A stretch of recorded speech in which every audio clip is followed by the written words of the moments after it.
This is Jordan Grace, and you're listening to the Social Suplex Podcast Network. BWB, this is One Nation Radio. You better get it right.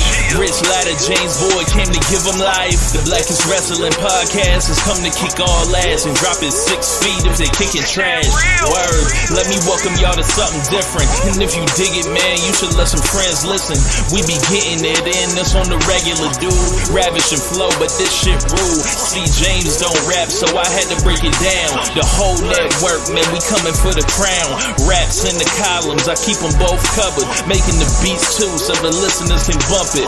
Hit us with the rating, yeah, I'm saying it's a 5. Before you hit it, talk, bob your head side to side. It's One Nation Radio, and this is the beginning. It's Rich, and I'm here with James. It's time to listen to One Nation. We got to unleash the power of the pyramid.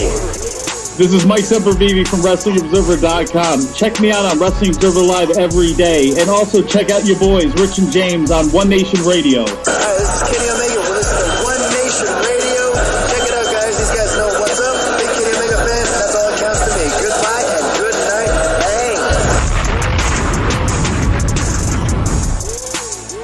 Hey, folks. Welcome to this week's edition of One Nation Radio. I'm James Boyd. Here we have Rich Latta. What's going on, man? I swerve when I drive.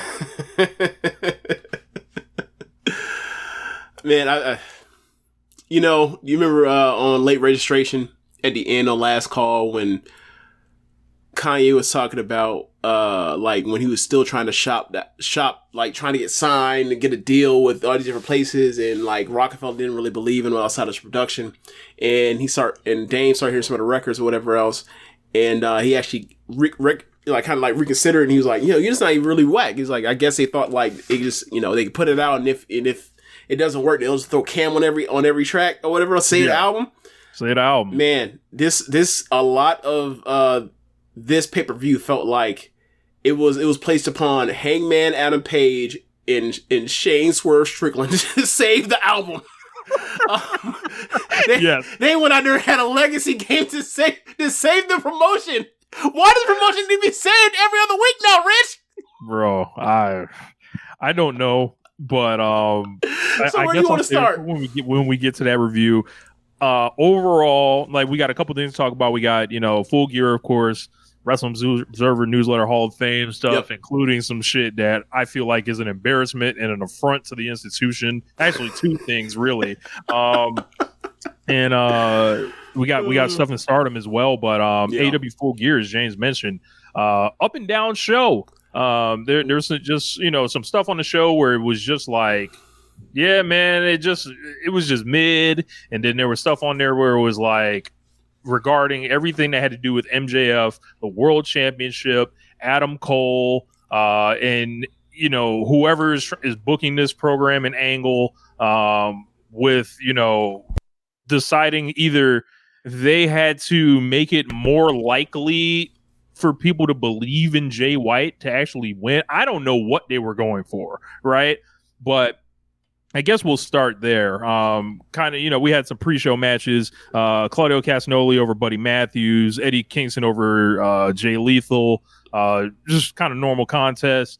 We got to the match with MJF and Samoa Joe against the Guns, and that it was just kind of a standard match where we get a distraction by the returning Adam Cole. Well, not really returning, but he hobbled his ass out there on crutches, got that struggle beard going, and he's back out there. They do the play the music and all that shit, and I think I was watching Monday Night Raw or something, but MJF and Joe end up winning, but after the match, Joe hits the hay, he bounces, and the Guns decide to whoop MJF's country ass and give him the Pillmanized deal on his leg or whatever, like kind of like the upper leg area or whatever.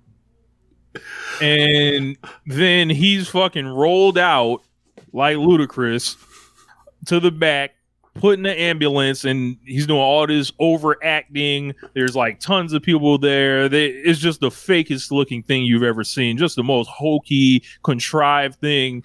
He's yelling, please, Adam, don't let them take my belt from me and all this other shit. And, you know, Adam Cole was like looking depressed and dejected. And it was just like, why? And this is all in the pre-show, designed to make you be like, yeah, man, damn, I need to order this show. And then they're showing MJF getting destroyed. I was befuddled and baffled and thought I was watching something directly out of the McMahon booking sheet in 1986 or 2005 or 2015. Like, I saw this shit and then I was like, I can't believe they're doing this. And then it continues past we will come back to the opener. It continues after the opener where they do this announcement with Tony Schiavone. He comes out there saying, yeah, we're going to just award the belt to Jay White and it's over and whatever. Adam Cole's music hits. He wants to come out.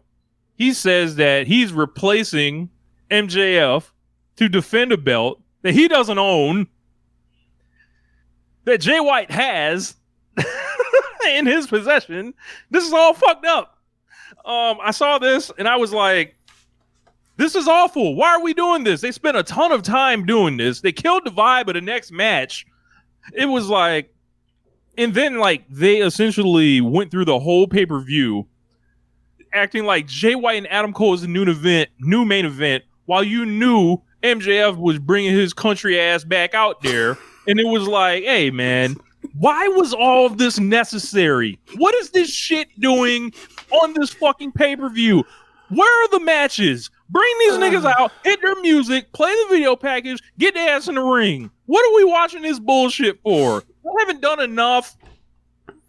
Like, they just decided to just ruin everything. And then the match. We'll get to that later.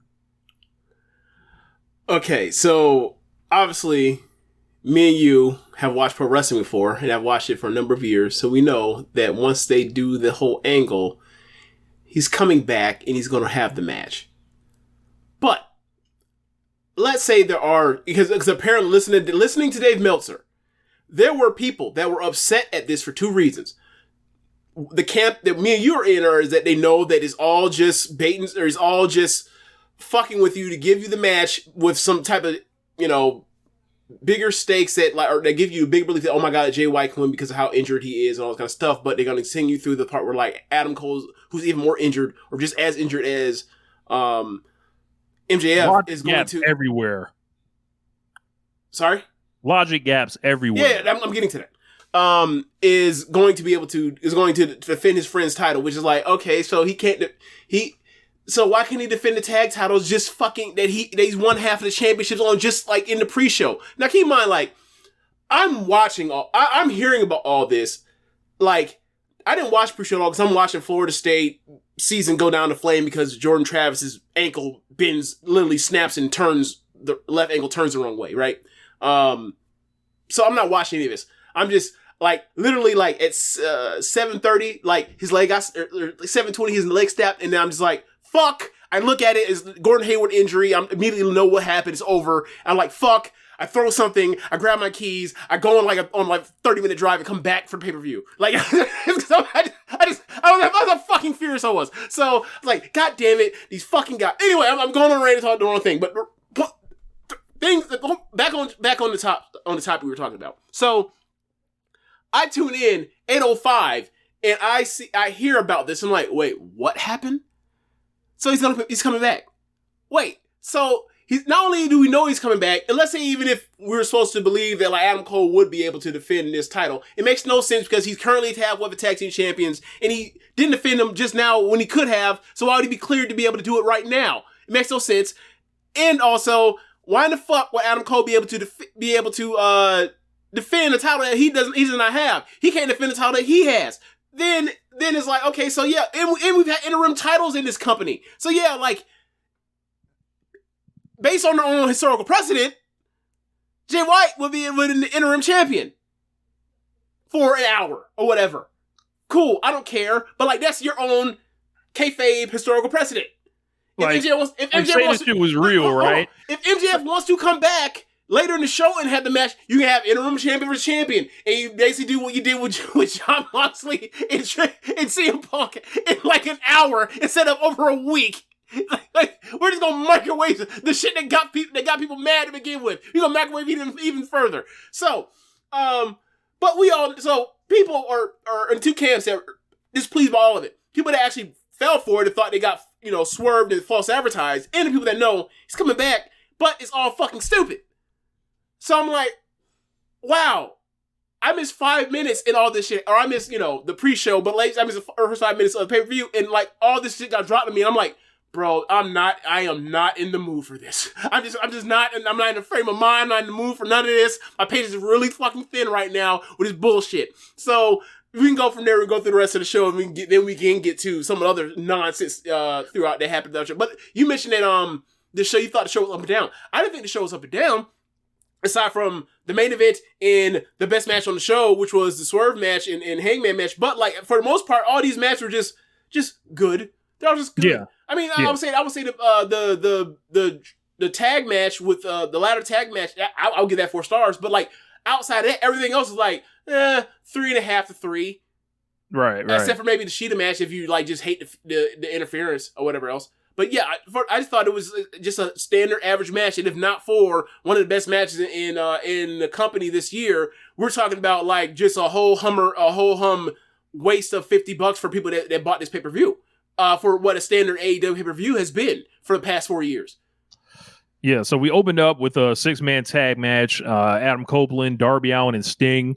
Trio of like very dope gear that they all got like put together for this. I liked what Cope had on. Like NWO Cope in the black and white? I was feeling it. I can't lie. Like, we can say a lot of things about the jackets. We can say a lot of things. We can say a lot of things about Copeland since he came back in 2020. The gear ain't one of them. Yeah. Gear's been raw. Always been raw. It's always raw. Yeah. And they took on the newly named Patriarchy. Christian Cage, Luchasaurus, and Nick Wayne. This is like a standard keep them away 6-man tag. It's kind of slow moving, but yeah, like they got heat on Darby forever. It felt like 10 minutes. Like they were whooping Darby's ass for a while. But I thought the crowd was into it, and I actually liked the match. I'll probably go like 3.5 on this. Okay. And I thought the Flair stuff outside the ring was funny. But I'm just like, man, this man Flair he gonna get a bump somewhere. He gonna find somewhere to get in there to show I can get physical. I can do something. So Christian, hits him with the low blow and all that. Nick Wayne's coming out there. Someone needs to tell Nick Wayne he needs to get a turtleneck too. I know he likes to wear the jacket, but he needs to get a turtleneck. I actually like that idea. I really do. Yeah, he needs to get a turtleneck and with cut off sleeves, and then he's small bird chest anyway. So right. But yeah, like I didn't have like too much of an issue with this. I thought this was it kind of leaves the door open for Copeland to get his hands on Christian even further. Darby ended up, I believe, getting the pin on Luchasaurus. Well, no, he hit the Christian abandoned them. No, yeah, right. But he ended up hitting the final move, but Cope got the pin. Gotcha. Yeah. Yeah, but whatever. Yeah, I wasn't into this match as much as you were. I was like, why is this the opener? Why are they getting heat on Darby forever? He's the guy that's gonna be around 5 years from now. Like I just, and so is Nick Wayne.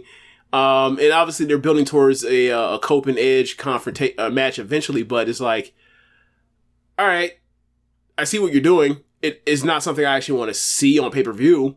If you did this on a Dynamite or something or a Collision, I'd be like, okay, cool. But I was like, I feel like this is a misuse of of Darby and Nick Wayne and Sting on pay-per-view. Like they normally have better matches than this. Yeah.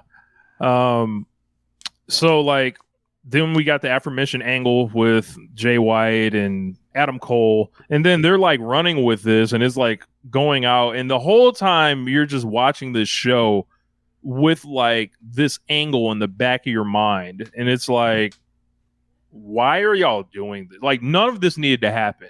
No, like I heard Meltzer in this instant here, Meltzer, because I haven't listened to him in a while now as far as rating some AEW shows or just reviewing any shows. But to hear how much he liked the main event or whatever else, I haven't heard what he said about Swerve and Hangman. I heard he thought it was one of the best, a classic, or whatever. It's cool. But to hear how he talked about that match, I was kind of like, and then I'm like, yeah, man, it's interesting because like these are matches that like 3 years ago he would not have been as kind to, but these companies are doing well with business, and it's almost like, well, the business is good, then these matches are therefore good. And it's like, nah, man, I think the business is doing well in spite of these matches in both companies right now. So yeah, it's interesting. He's been very kind to Roman Reigns and this is a Roman Reigns match. That's why he liked it. That's where I'm getting at.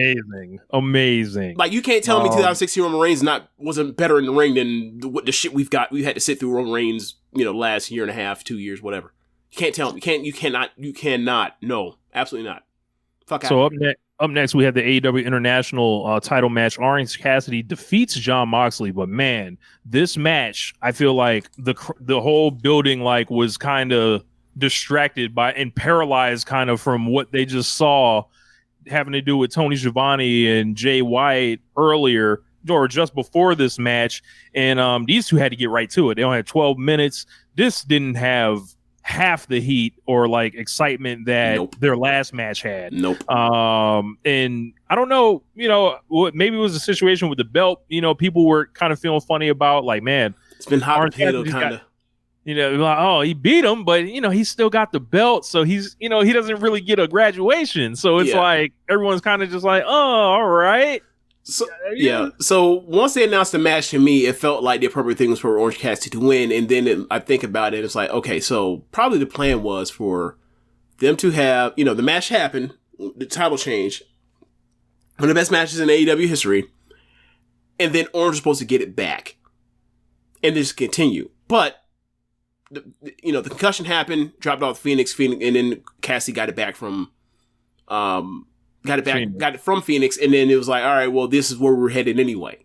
So it did dampen that a lot because the title, after being protected very well for for most of the year, all of a sudden just got just tossed around a little bit, and it did hurt. And with Moxley being away, also it hurt the build towards the rematch. So yeah, still thought it was a very good match. I give it 3.5 stars, but it just ain't even in the same realm as their first match. Not even in the same realm. First one.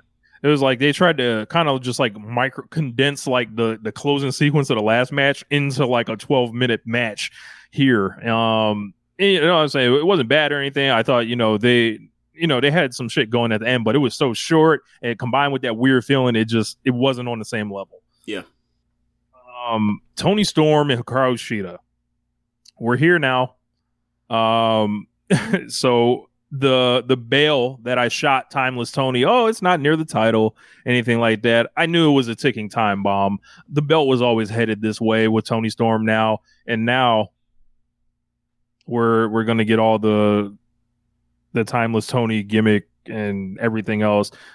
Carl Sheeta tried to turn up the physicality on this. Match was physical, just the finish is so fucking it's unbelievable. You can't buy it. You see the fucking weapon sticking out of the bottom of her shorts, and you see Aubrey sees it, and she has to play dumb, and everybody's dumb by watching it. Commentary, look, it was so bad that even commentary, Taz at the end was like, it's sticking out of the bottom of her shorts. He was like, I will not try to sell I will not have my credibility damaged. Yeah, I'm not Michael Cole. I'm not selling this. I'm not doing it. It was just bad for everybody. And maybe if she turned the object sideways, says straight up and down, it still it could be hidden, but it just didn't work. And I thought they were physical, they were hitting each other, and they started throwing each other a little bit with other suplexes, but it just, once they got to the interference stuff, it was like, all right, it's more obviously it's a different gimmick and everything, but it's still the over reliance on cheating that plagued a lot of the stuff with the Outcasts or whatever. It's just a lot of it's back to that. And it's hey man, I kind of want to see Tony Storm and Hikaru Shida have a match where like we find out who the best person is, opposed to like this shit where it's like, oh, we'll do it again, and eventually one day, not really, because someone will cheat again. Yeah. Fuck off. And like, Mariah May appeared after the match, so I'd imagine they're going to be linking up to protect his belt and just more bullshit. And also, like, Tony Storm's not going to be having Tony Storm matches. It's going to be timeless Tony Storm. So it's a difference. Those of y'all that meme this into in existence and going up for it and everything, enjoy. Yeah. Watch for the shoe. Collision ladder match for the World Tag Team titles. Nah. Hey, Rich, clear out.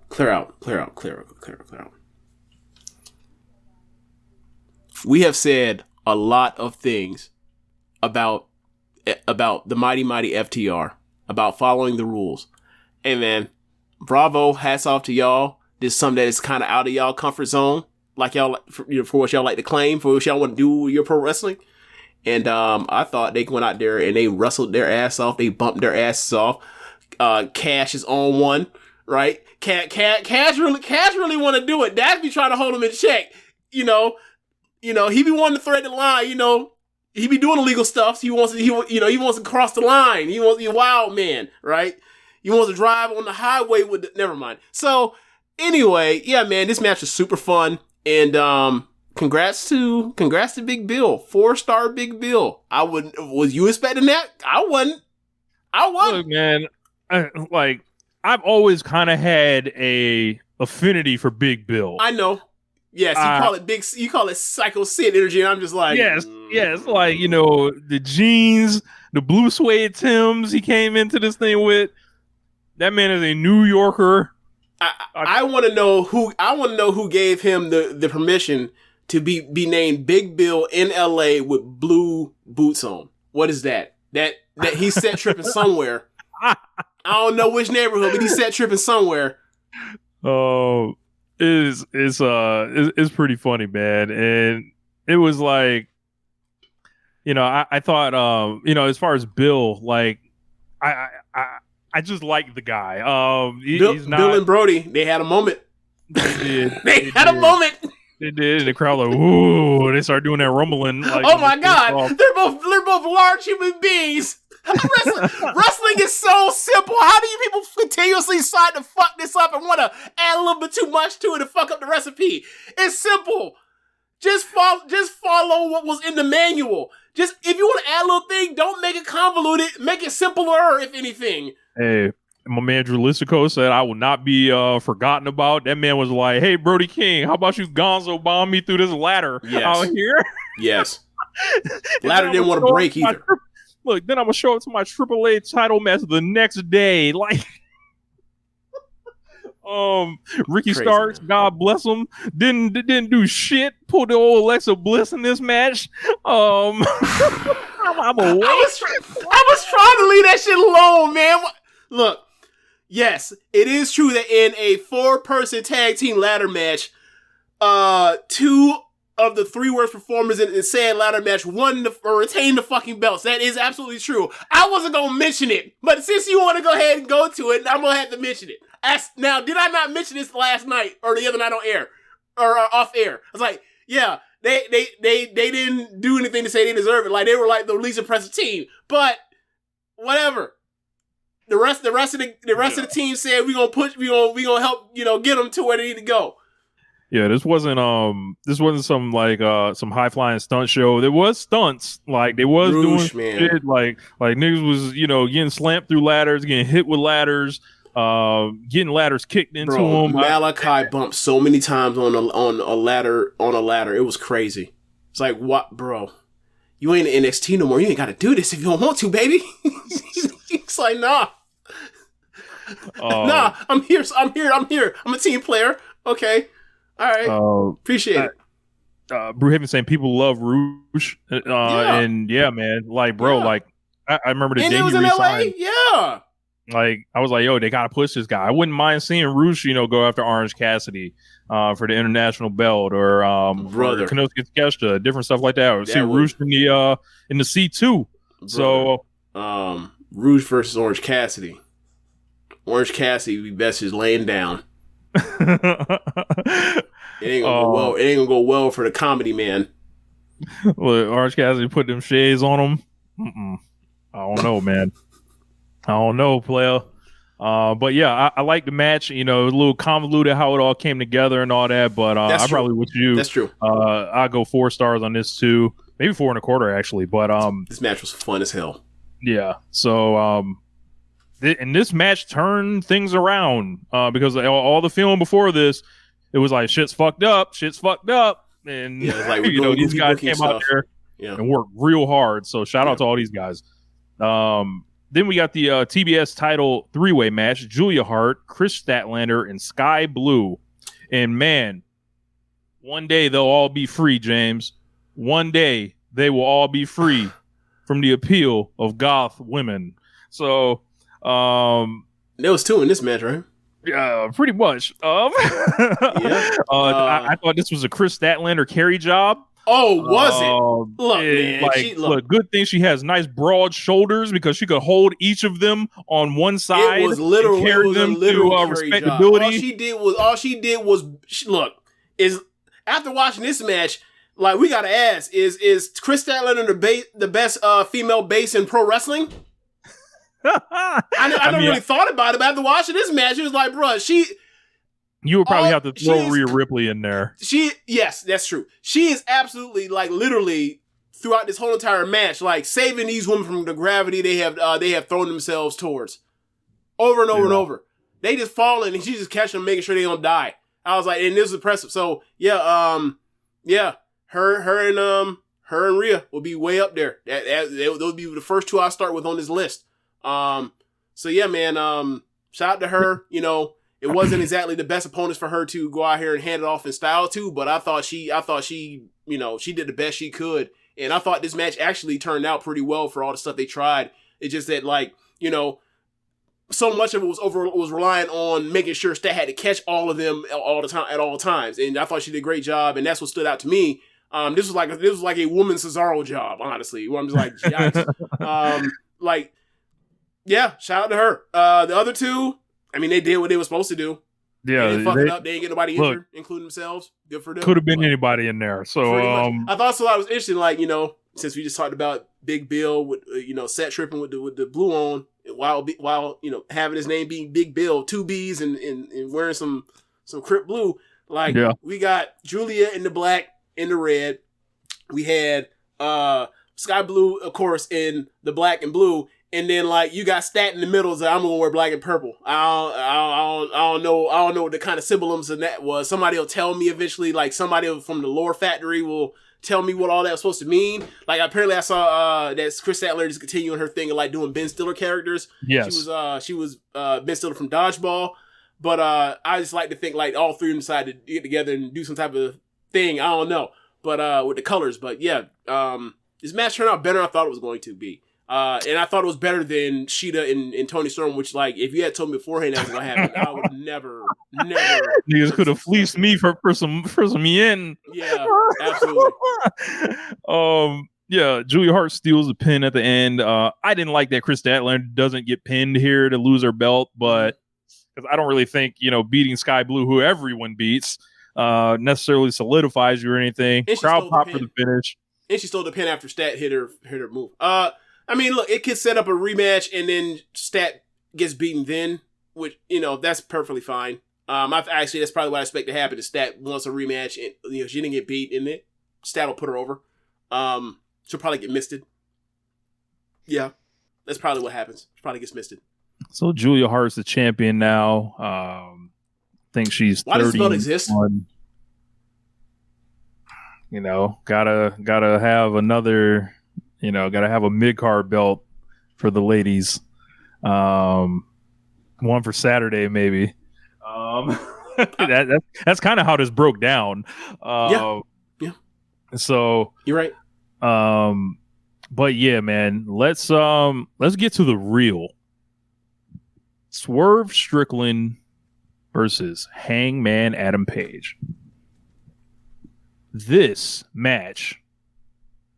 Actually, before we do that, we have to talk about, I'm glad you brought it up, The new signing to All Elite Wrestling was next. I almost forgot. Mm-hmm. By God, Will Ospreay comes to AEW, and man, just the greatest wrestler in the world, decides to sign, which is kind of a big deal. If you're hiring Barry Bloom, chances are you're not staying in Shindahan. If you're hiring Barry Bloom, you're not going to WWE. These all should have been obvious. I've known this for months. Try to tell everybody, hey man, the news, I would talk to people probably around maybe like Forbidden Door or whatever. I'm like, yeah man, like it's a done deal. And man, you should have heard the way they was capping, lying, and just in denial. Will wouldn't want to leave. Look, man, it's real easy. He could have just paid him to stay. I thought you were going to say your line that you've been saying for a few months now. Which one? The yen is down. Oh no, I was okay. I thought you'd be like, yeah, man, you know what it is. The yen is down. You be killing me when you say that shit. Nah, I was gonna leave that one alone. Okay, but let me see where the yen is right now. Last I looked, the yen was like 100 yen was worth 68 cents, which is like when I went to Japan, it was like 70 in the mid 70s. So let me look real quick. Go ahead. So Will Ospreay was he was doing all the media rounds. He was fucking with Seth Rollins on Twitter, talking about giving him a smiley face, and he was telling TNA he wanted to be there with them. He was thinking about signing everybody. He was playing he was working for a couple of weeks, but look, man, we knew what it was. We saw the fucking recruiting job. Look, man, we talk about who's going to get the Texas A&M job. Why don't they give it to Tony Khan? He clearly can recruit. Like this is another high pressure free agent. This man done pulled in. Yeah. Look, I saw the kind of recruiting job he's been doing over the last 2 years for Will Ospreay. We gonna come in, push you over everybody. We gonna let you win at Forbidden Door. We're gonna roll you out to Wembley Stadium for the 80,000. And give you the superstar entrance. You're going to beat Chris Jericho there.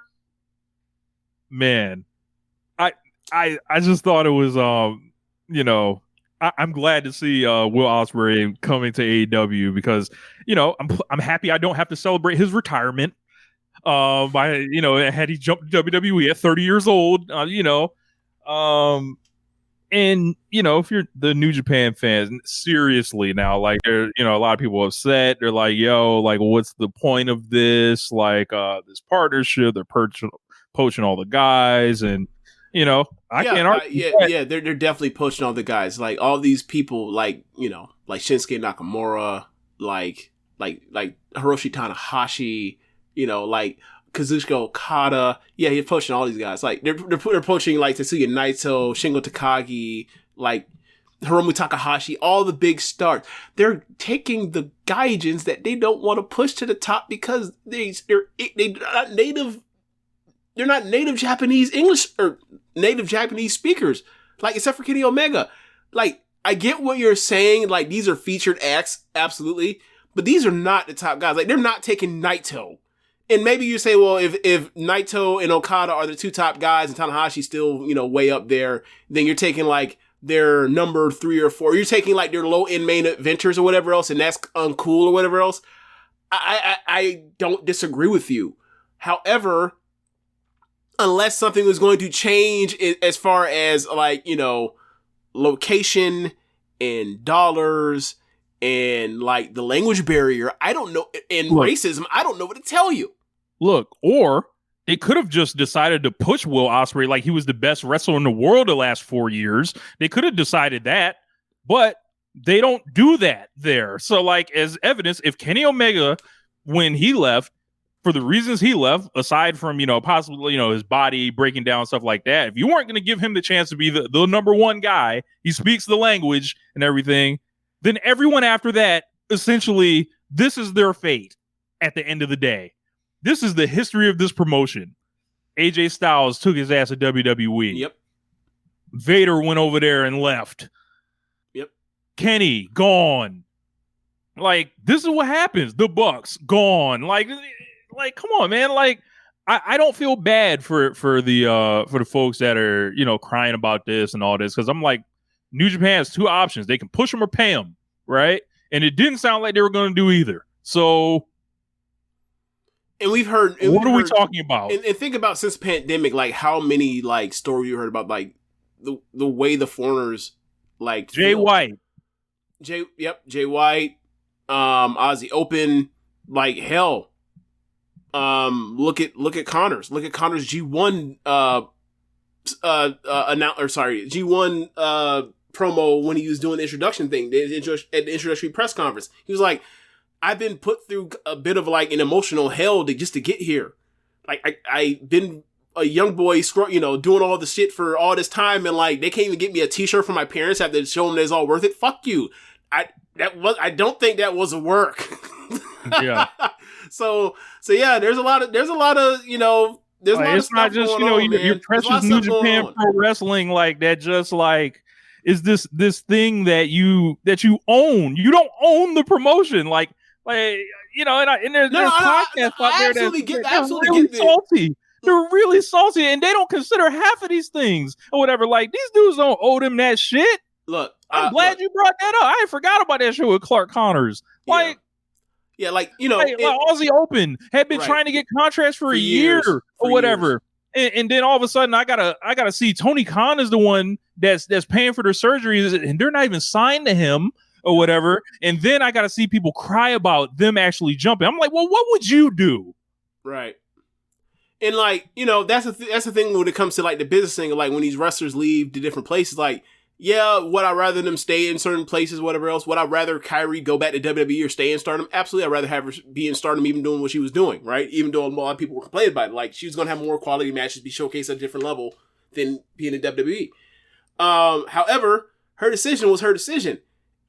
It stinks, but I'm not going to be like, damn, that's, I'm not going to be like it. Everybody has to make decisions. And like, hopefully if the pro wrestling business is working well enough, a bunch of people are going to have to make decisions that are being for the best of them to make money or whatever else. Like, art versus money, that's kind of how it is. And yeah, like, we've been talking about this for a while now. Like, he's been obviously trying to get Will Ospreay for a long time.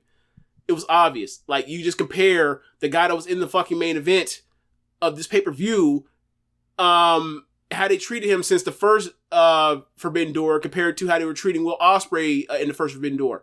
He clearly sees Will Ospreay as a much bigger star than Jay White. And Jay White got to the main event title match on a pay-per-view within a year of being with the company. So yeah, like, I expect really big things. I expect him to be like one of the next 2 or 3 AEW World Champions. And barring health issues, he's going to knock out the park and be great. He has, I don't think he's ever felt like a bigger star than in pro wrestling than that promo he cut right before Wembley, when he's like, I'm gonna be the first person to ever say, like, I beat Okada, I beat Omega, and I beat Jericho in a month. Like, that was the star making thing right there, right? He's giving you like he's going to be their next star. Like, if people were looking like who's going to be the guy that's going to make whatever else, obviously Swerve has built himself to have to be in that same discussion. He's going to be one of those two. But like, Ospreay's going to be the one that comes in and like immediately like goes through the roof. And while Swerve had to build towards this, like Ospreay walks in the door, he's already certified. He's already certified. Like, he's already certified. Yeah, because the company's already pushed him like he's a big deal of attraction since he started doing this stuff in pieces for Forbidden Doors or for building towards Wrestle Dream. So yeah, and it'll be interesting to see like who they program him with, and he's not going to be in the C2 because he's not going to start until like the Road to Revolution, which I'm sure they'll probably have. Hopefully time to get people ready for him. Yeah. But I see Wembley Stadium is a perfect spot for Omega and Ospreay 3. I love that. I definitely want to see Swerve and Ospreay at some point. Those guys go way back with each other in their careers. Hangman and Ospreay. We actually missed the show when they were doing all the dancing. What's up? WrestleMania weekend in Orlando. We actually missed the show that they were doing. Apparently, we were doing all the dancing with Galloway breaks up with the headbutt. Yo, Danielson and Ospreay. So like think about these guys. Still lots of matches that have that he has under contract. Like all these guys that have just been like these best in the world level guys are all in the same promotion, and it's like, man, like, and they're all like relatively great still, right? And I think that's a part of the reason for some of the bitterness, whether right or wrong when it comes to the New Japan like fandom side, because like it's like before it used to suck where it's like, damn, Nakamura and AEW are going to WWE, right? That stinks. Now, or Finn Balor, that stinks. Now it's like, damn, they're leaving and they're going to be used well too. That has to hurt a little bit more too. And that has to hurt. Or let me phrase it. Maybe not more, but it hurts in a different way. Yeah, I think for them, everything becomes a turf war for how they're used. They got Kyle Fletcher on TV losing. They got him getting, punched by Paul White. It becomes like a micro battle, with how they're being used. And it's like, all right, man, like, push him or pay him. And it's also like it's AEW, so you're watching AEW. It's like so every single week is one of these battles of like this person would have got used better here or there or whatever else all the time. That's how it works.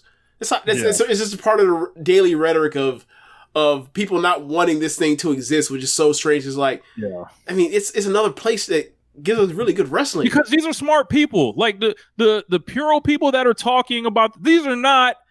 These are not, that's true. These are not your Joe WWE fan with the Roman Reigns banner. You expect better from them. You expect better from them. Right?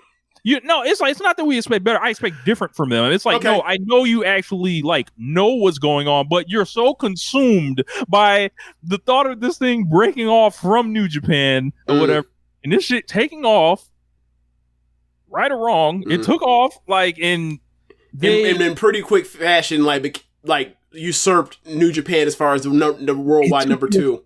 It took your spot, in the West.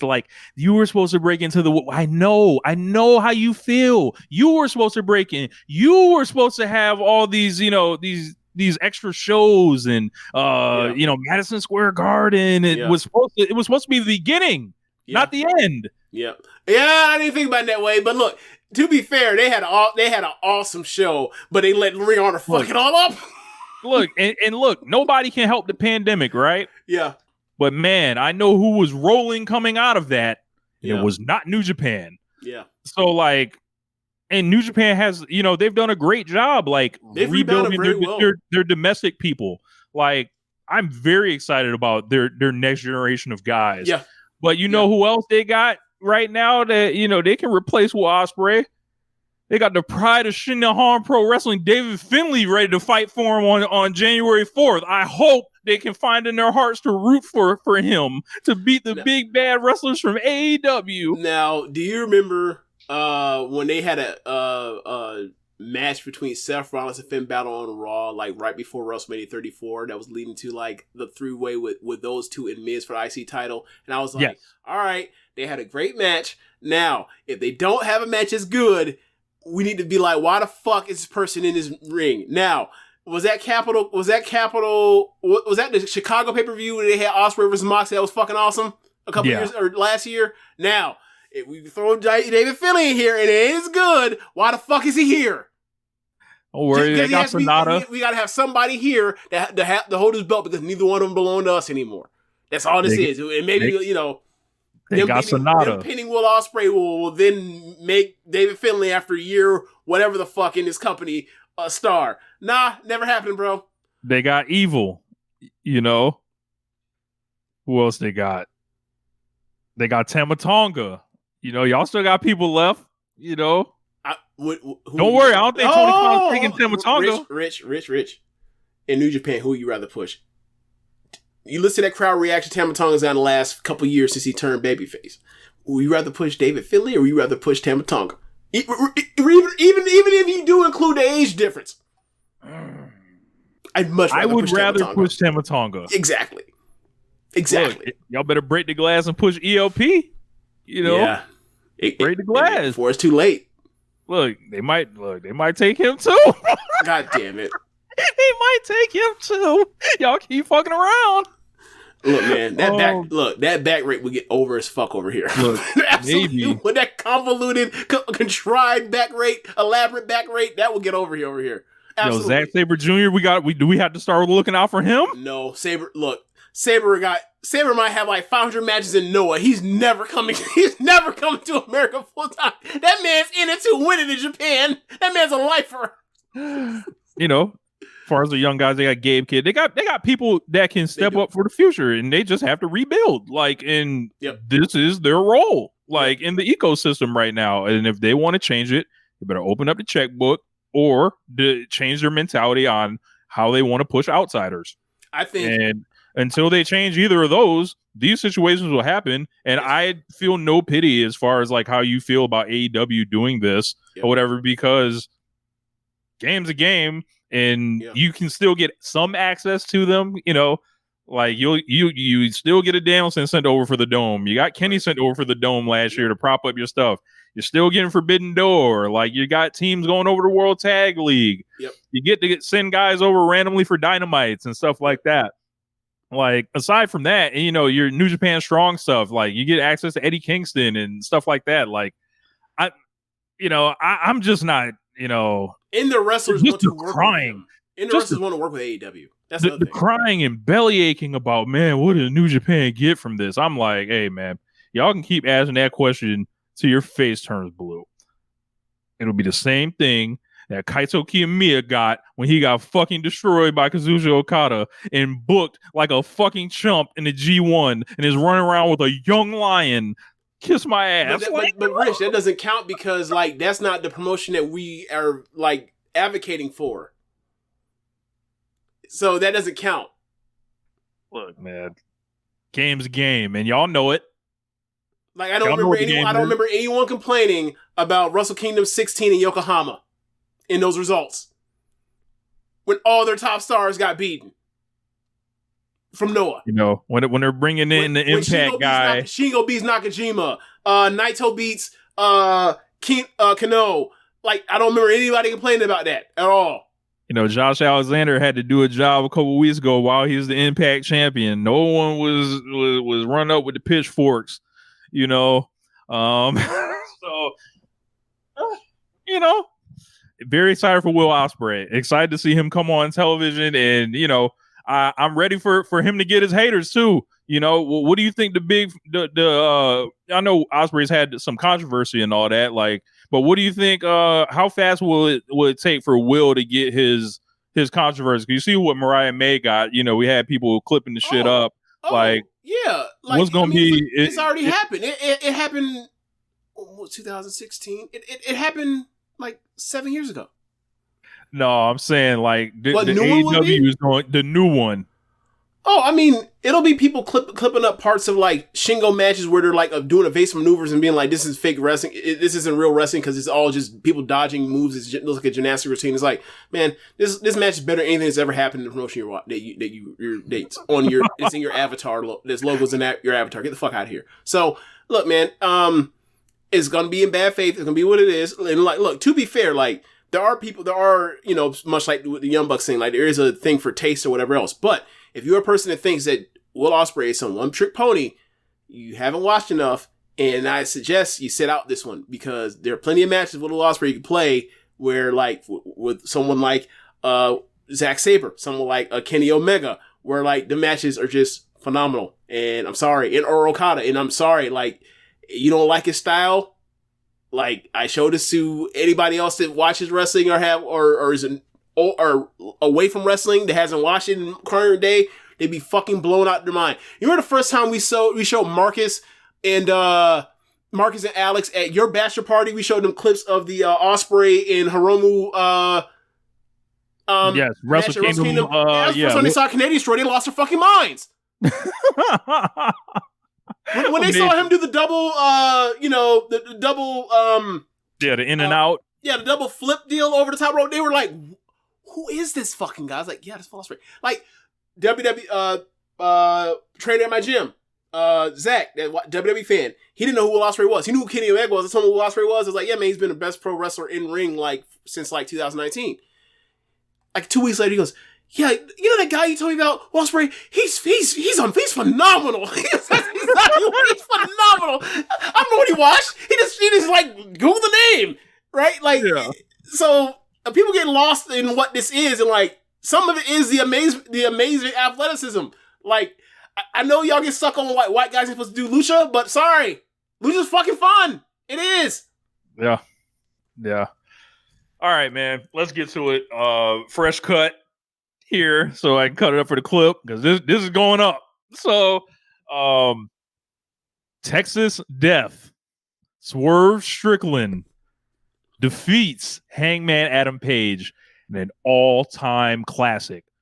One of the greatest matches I've ever seen, flat out on this, and this was like just incredibly violent, incredibly just thoughtful, and it was a lot of visceral shit. Yep. Never have I ever watched a match and determined that it was a 5-star match faster than this match and beyond it. Okay. The last great match that I watched before this was actually after Dynamite last week when I watched randomly. I was showing Alex, your cousin, I was showing him Kensuke Kobashi versus Kensuke Sasaki. Oh, from the Dome? Yes. They opened that match. They do the lockup. Right. And Sasaki drops him directly on his head, right? And you're like, oh, it's on. And then, like, you know, they're basically doing a couple things until they meet back up for that huge chop battle or whatever. And that's when you know awesome. You're into it. Bro. He hits, like, comes out, does the entrance, has the dancers, all the shit's going. Like, it's like, oh shit, we ready. Hangman fucking charges down. Oh, I think you were fast playing through the entrance and all that kind of stuff.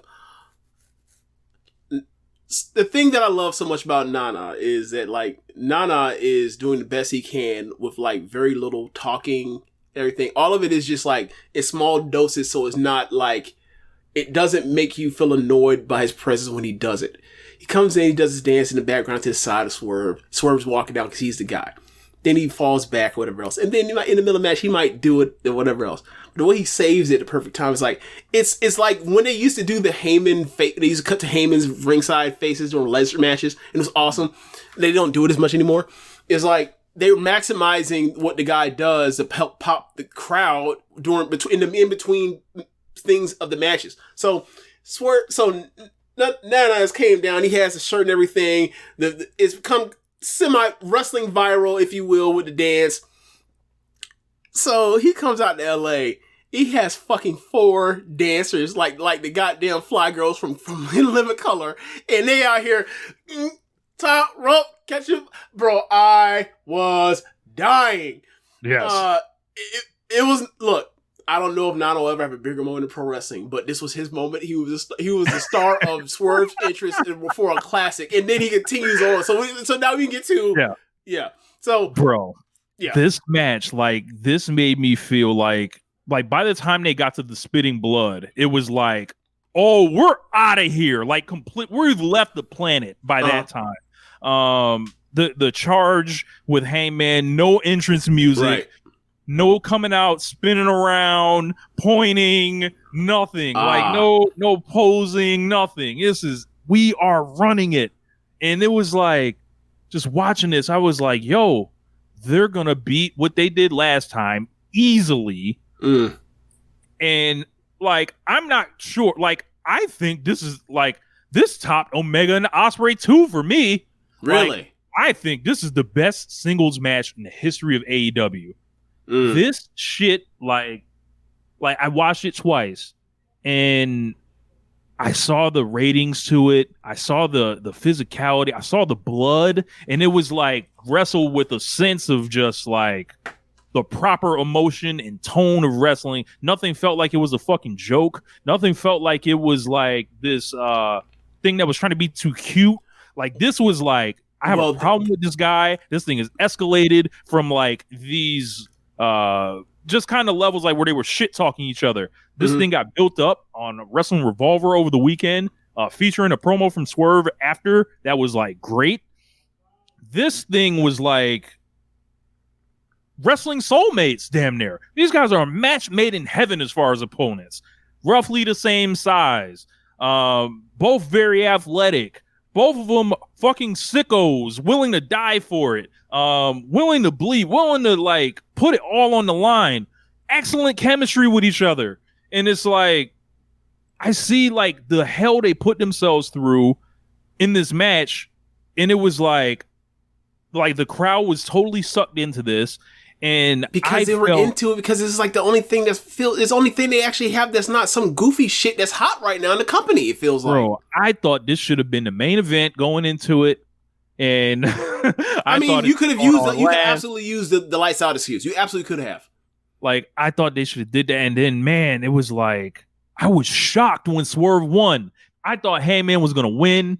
I just, I turned my brain off. I was like, hey, man, I'm going to just ride it out. Like, and I thought it was, I thought Hangman was coming to get his revenge. But, like, this right here was like, well, you could give Hangman the win. And it was like, yeah, they're 1-1. Or the alternative now is you shoot Swerve to another galaxy. Now, you have people demanding, and I would count myself among them, to where previously it was like, yeah, you can make Swerve the champion. He's good enough. He's over enough. He's like talented enough. Now, after this match, it's like, he has to be in the succession plan. Throw it out. Whatever you have like written in pencil, whatever promises you may have made to Maxwell Jacob Freeman, the cast of characters that have been going, rip it up. Get rid of it. Start it over. This nigga has to be factored in now. Like, and let me not glaze over Hangman in this match. When I was watching this with Alex, I was like, my homeboy, this is my homeboy Swerve I've been telling you about, blase blah. But watch this other dude, Hangman. He's raw as fuck. And then, like, he saw that moonsault with the chair, and he was flabbergasted. Like the off the top rope. This man, another spot that I like that I, kind of just for me, it made, and I don't think, this was intentional or anything, but it just adds to the match. When he gave this man a Death Valley driver on a brick in front of West Side Gun, that shit was fucking hilarious, bro. Dropped the nigga on a brick. Oh, man. Bro, like it was like this. It made everything else look goofy. This match did. Like when in the back of our mind we think MJF is crying about his fucking leg being pillowanized at the beginning of the thing, and they're wheeling him out on a gurney and loading him up in an ambulance match, and I got these niggas in there in the Kia Forum, the same building where Kareem Abdul-Jabbar won them championships, where Magic Johnson won them championships, where Isaiah Thomas hurt his ankle and went fucking crazy in that fucking building, in the building where Game 7 happened between the Elite and the fucking Lucha Brothers. Swerve and Heyman went out there and fucking put it on the line and died for the sport damn near. Like, they lost so much fucking blood. Like, did you see this shit? Like, bro. Right. Like this shit was so phenomenal. One of the best matches of all time. One that you'll ever see. And all you fucking corny ass nerds on social media and all these people that trying to help my dog up for some old comments on some shit about niggas on podcasts and they lists and stuff like that. One, you don't know anything about who's cool with who in the business. End it. No. You don't know what you're talking about. You're trying to take shit out of context and put your own spin on shit because Swerve wrestles in All Elite Wrestling now. Nobody told WWE to release him. Why are you mad at Swerve for that? Be mad at WWE for not seeing it. Be mad at WWE for thinking the star was top dollar. Be mad at that. When this nigga comes out here on 11/18, 2 years to the day that he was fired from that company, and he makes a song called Big Sis Birthday with me on it. That's a diss to Triple H. And everything they put him through.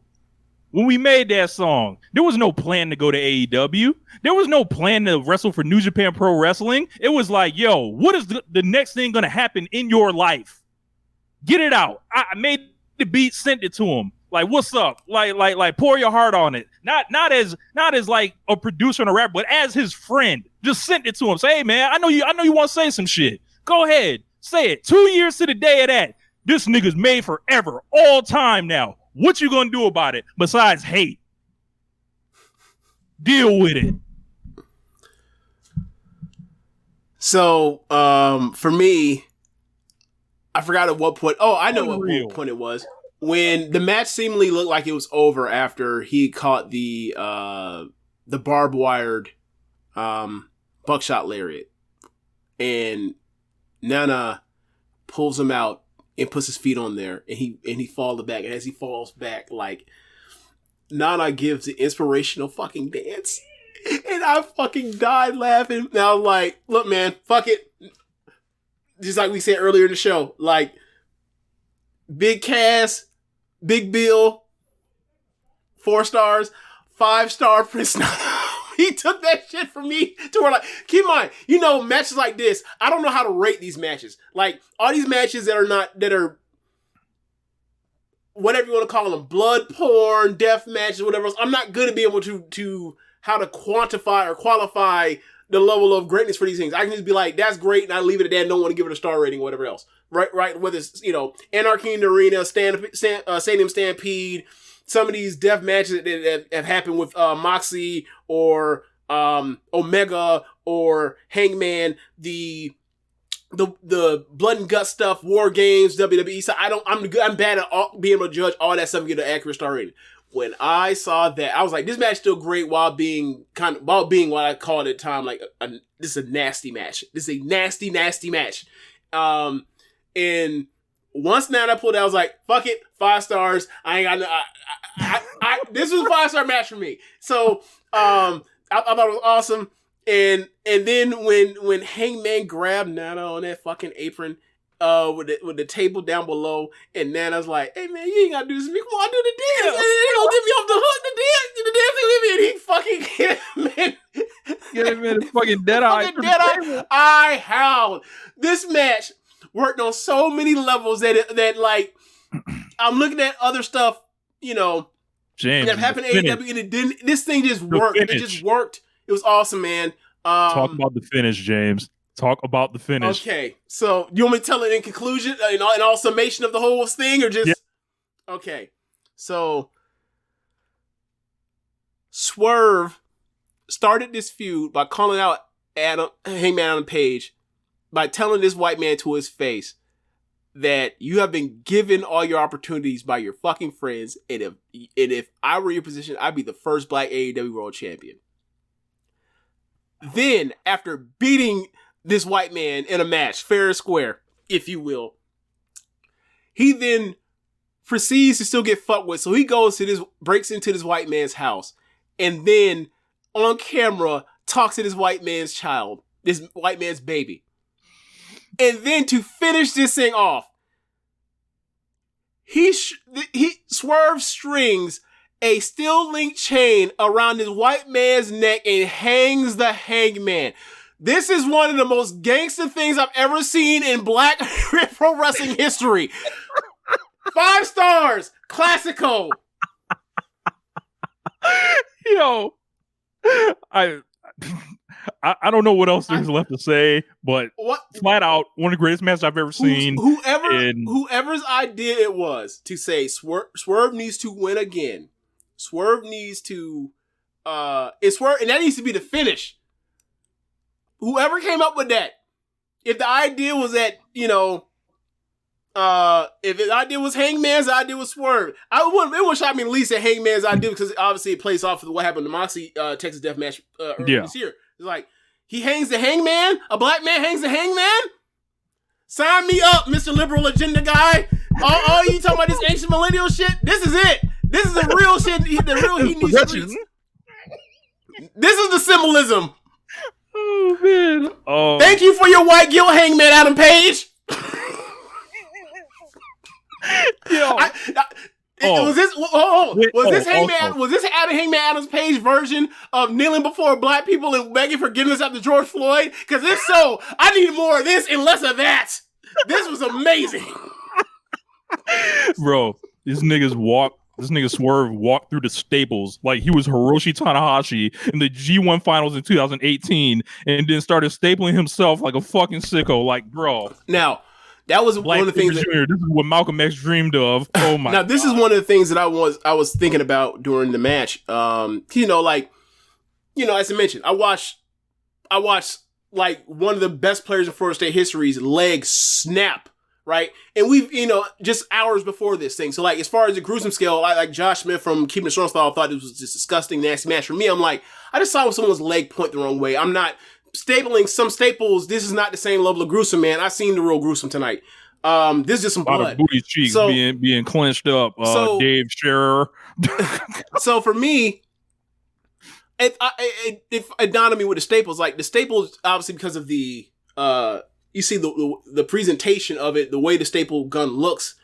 But like ultimately, is this any worse than like when you get your ears or a piercing done with a piercing gun, except it's 2-pronged instead of one? It's probably not. And, obviously we know that these deathmatch wrestlers have all the tricks, like with someone like Swerve who did CZW, who did the Lucha Underground War of Hell match, whatever else. He's done nastier shit than this before. Like going through that pane of glass against AR Fox in that War of Hell match, to me is like anything is a scarier proposition than I'm going to staple myself a couple times. Like, to be honest, when you're adrenaline going on, the thing that probably hurts worse is like getting disinfectant thrown into them holes and actually getting punctured to begin with. Yeah. So yeah. The presentation is what gets you. Because once you start no-selling that and went to murder Swerve mode, it was like, oh, this is cool. This is really cool. Yeah. He's on another level, right? Another planet right now. He's out of his mind. He's psychopath. Like people try to jump all over Lyric yesterday, misunderstanding what she was talking about on Twitter. Like, look, man. Last year, I was like, oh, I'm sorry. Didn't she mention like people that have not been around forever? Right. Did you miss that? You can't. You have trouble reading. Yeah. You're caught up in like you're purposely misunderstanding what she's saying. Like people are like, they're throwing out niggas that have less than 75 career matches and shit. I'm like, no, nigga, this is not the same thing. Like, what's going on with Swerve is something different right now. And if you think it's not going to pay off, God bless you, right? And to be fair, if you want to consider NXT as an actual part of the major federal else, you could say similar things about like, Trick, Carmelo, or even Swerve as far as that, whatever else. But like on the main roster that Vince is booking or Vince was in control of for a long time, not really. It's not really been a thing. Like you might, you have the Mark Henry, Hall of Pain run, which is based off of what happened with him and Michael Hayes backstage. Apparently, you got the career run for Kofi, the career run for Big E that just happened. And you got Lashley, who was around for years and years and years. WrestleMania, was in WrestleMania with Donald Trump in 2007, and got his title run in what year? 2020. Oh, with no fans in Terradome. Okay, gotcha. All right. These aren't the same. 2021, something like that. Yeah, they're not the same thing than it is black people. They're not the same thing. Not the same. Like, so I'm not. I don't know what agendas they. I know they got their agendas they got to uphold. They got to promote Vincent Kennedy McMahon for free. And everything else. But let's just be real, right? Like, we talked about this, for example, with let's say AEW, right? If Eddie Kingston becomes AEW World Champion over the next, 2-3 years, whatever else, it's a lifetime achievement award, even though he's done some great work, right? It's a lifetime achievement award. This isn't we are now making a brand new star, a brand new fresh star to now carry us into the future for the next, 2, 3, 4, 5 years. It's not.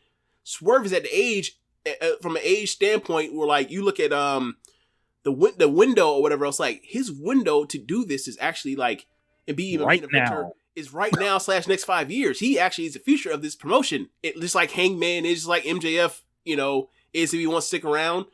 Like, yeah. Will Ospreay, like that's the class that's all around there. Right. Like, and obviously AEW skews older, so you have to be aware of that. But like even while skewing towards 35 and older, Bobby Lashley's still an old motherfucker. So yeah, these are no knocking against Bobby Lashley and what he's done. Like I think it's really cool that like he stuck around, he busted his ass, he's always been in shape, he works really hard, he does what they do, everything they ask him to do. Right, he presents himself like a star. He looks like $1 million. But it's not the same. But it's not the same thing, and you know it because you know the history of this booker versus the history of this other booker. You know that. Stop bullshitting. Like, and you really kind of got to be stupid not to push Bobby Lashley. And look how long it took. Right.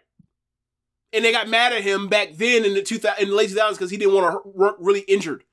So they fell out of favor. He had to leave and then come back.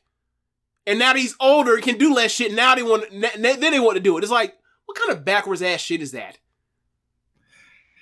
Yeah, man. It's a lot of putting people down to lift people up. Ironically, the thing that they're accusing people of, like they're doing themselves, like, and well, I think Swerve had a career making, like, this is a career match for Hangman. This is a career match for Swerve. This is a career match for the legacy, like, of AEW. This is like one of the, I think this was like the number 2 ranked match. Maybe it's number 1 now. Like, I have to check, but yeah, but you also got to admit that, like, given what some of the scores we've seen with AEW over the years for some of these really more grotesque matches with blood or whatever else, like, there's some bloodlust for some of these ratings from when it comes to these AEW. It's like, if you were to tell me, like, that rating is like on some par with some Young Bucks versus Hangman and Omega shit, and I'm like, nah, man. I think it's 5-star. I think it's one of the greatest matches in the history of the promotion, like a top 5 match in the history of promotion or of the last 5 years of pro wrestling. I'm not going there with you. I'm just not. I mean, it's about opinion.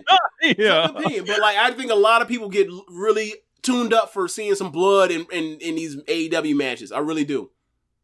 I think this is like, I think this transcended. I know he spit the blood and shit like that. And they did the whole thing. Like, there's a fine line that I believe our friends on Tunnel Talk and also the Trish and Sarah podcast will explore on this. Speaking of Tunnel Talk, I will actually be doing an appearance on there in December, so look out for that soon. But yeah, like, I don't think the blood was the primary draw of this. I think the blood happened in the match. And no, this was a great match that happened to just be really bloody. This isn't like the same thing as, like, see some of like like the Freedom shit that's just like, oh, it's just grotesque for sake of being grotesque. This was an absolutely epic, awesome match that happened to be very bloody and also very gross. I'm just saying that, like, the ghouls be coming out for some of these and be going out for these matches in ways that was like, I think you're doing a bit too much. I think it's great, but I don't think it's on a level of like some of the three or four best matches in AEW history. That's just me. That's my opinion. But I also noticed that, like, when I see some of these things, and me from being so, zoned out from Cody and Moxley in these blood matches where I'm just like, it's all the fucking same. No one's actually hurt. Our people get dropped on their fucking necks. They're fine. Just blood. Just fucking wrestle. And they did that. They absolutely did that. But I'm just like, I'm not going to award you extra points because it was a nasty match. I think people be going up because they like the nasty, because they nasty. They ghouls. I mean, good for them. Good for them. They love what they like. This is what makes AEW different. They wanted the mat looking nice and clean. Like, when the match started, go watch the Fed. Go watch something else. But in AEW, niggas bleed out here, so it's contact, baby. So, after that, I'm sitting here watching this show, just like in awe or whatever. Up next, they bring out it's the Golden Jets taking on the Young Bucks. It's Chris Jericho and Kenny Omega teaming up, and this is for the Young Bucks title shot. And they had to work hard to get people back into this because this crowd was spent.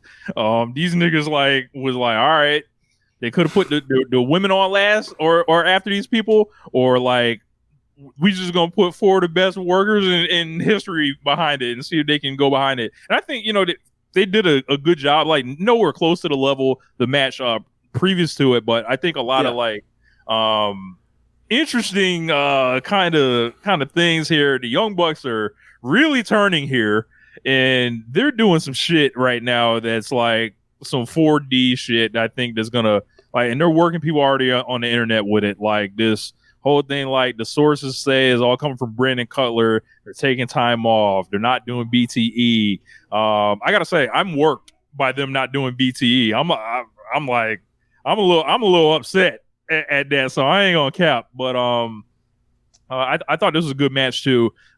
Usually the Kenny Omega versus the Bucks tag matches are like super epic and all that, but this wasn't really designed to be that. This was like, I think the Bucks should have won, but maybe this necessitates like something else with them. Like they're clearly splitting off on their own, and something's going on here. This is like there's stuff in the air here. Yeah. It's also funny watching this match and watching the end of it, and like the Young Bucks are out here losing their shit because they lost like this match because they're upset about Chris Jericho, and more specifically like Kenny Omega hanging around Chris Jericho as opposed to helping out the Young Bucks. When it's like, meanwhile, I just saw that Brian Cage got involved in a death match, a literal Texas death match, and you ain't come out here and help your boy out. Like it must be two sides over here, because where is the elite like unity that people was talking about like after Blood and Guts, where they're talking about, they brought, BCC, who they was out here outsourcing all these people. That's why they all left it. That's why Takesha left. That's why Pac left. And they're the real friends in the elite and everything. It's like, true love wins. And meanwhile, like, hey bro, like I done seen Takeshita come out there and whoop and show up to Kota Ibushi's dojo and whoop his black ass, and I ain't see the Young Bucks do a damn thing to help him out, right? I see Hangman out here getting his head bust and get choked to death, right?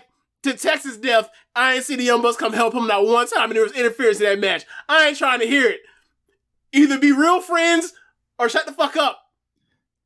Gotta say, man, I think Joe Lanza might have brought this up. Like, if you're an Elite fan, right? And they built that whole thing around reuniting those guys earlier in the year. Mm-hmm. Then they just kind of rolled into like nothing, yep. and then they all kind of just split off again. I feel like I was robbed a little bit. Kind of wanted to see him like. Kind of like I kind of wanted to see him like stay together and whoop some ass for some months, like whoop some as right. Baby faces.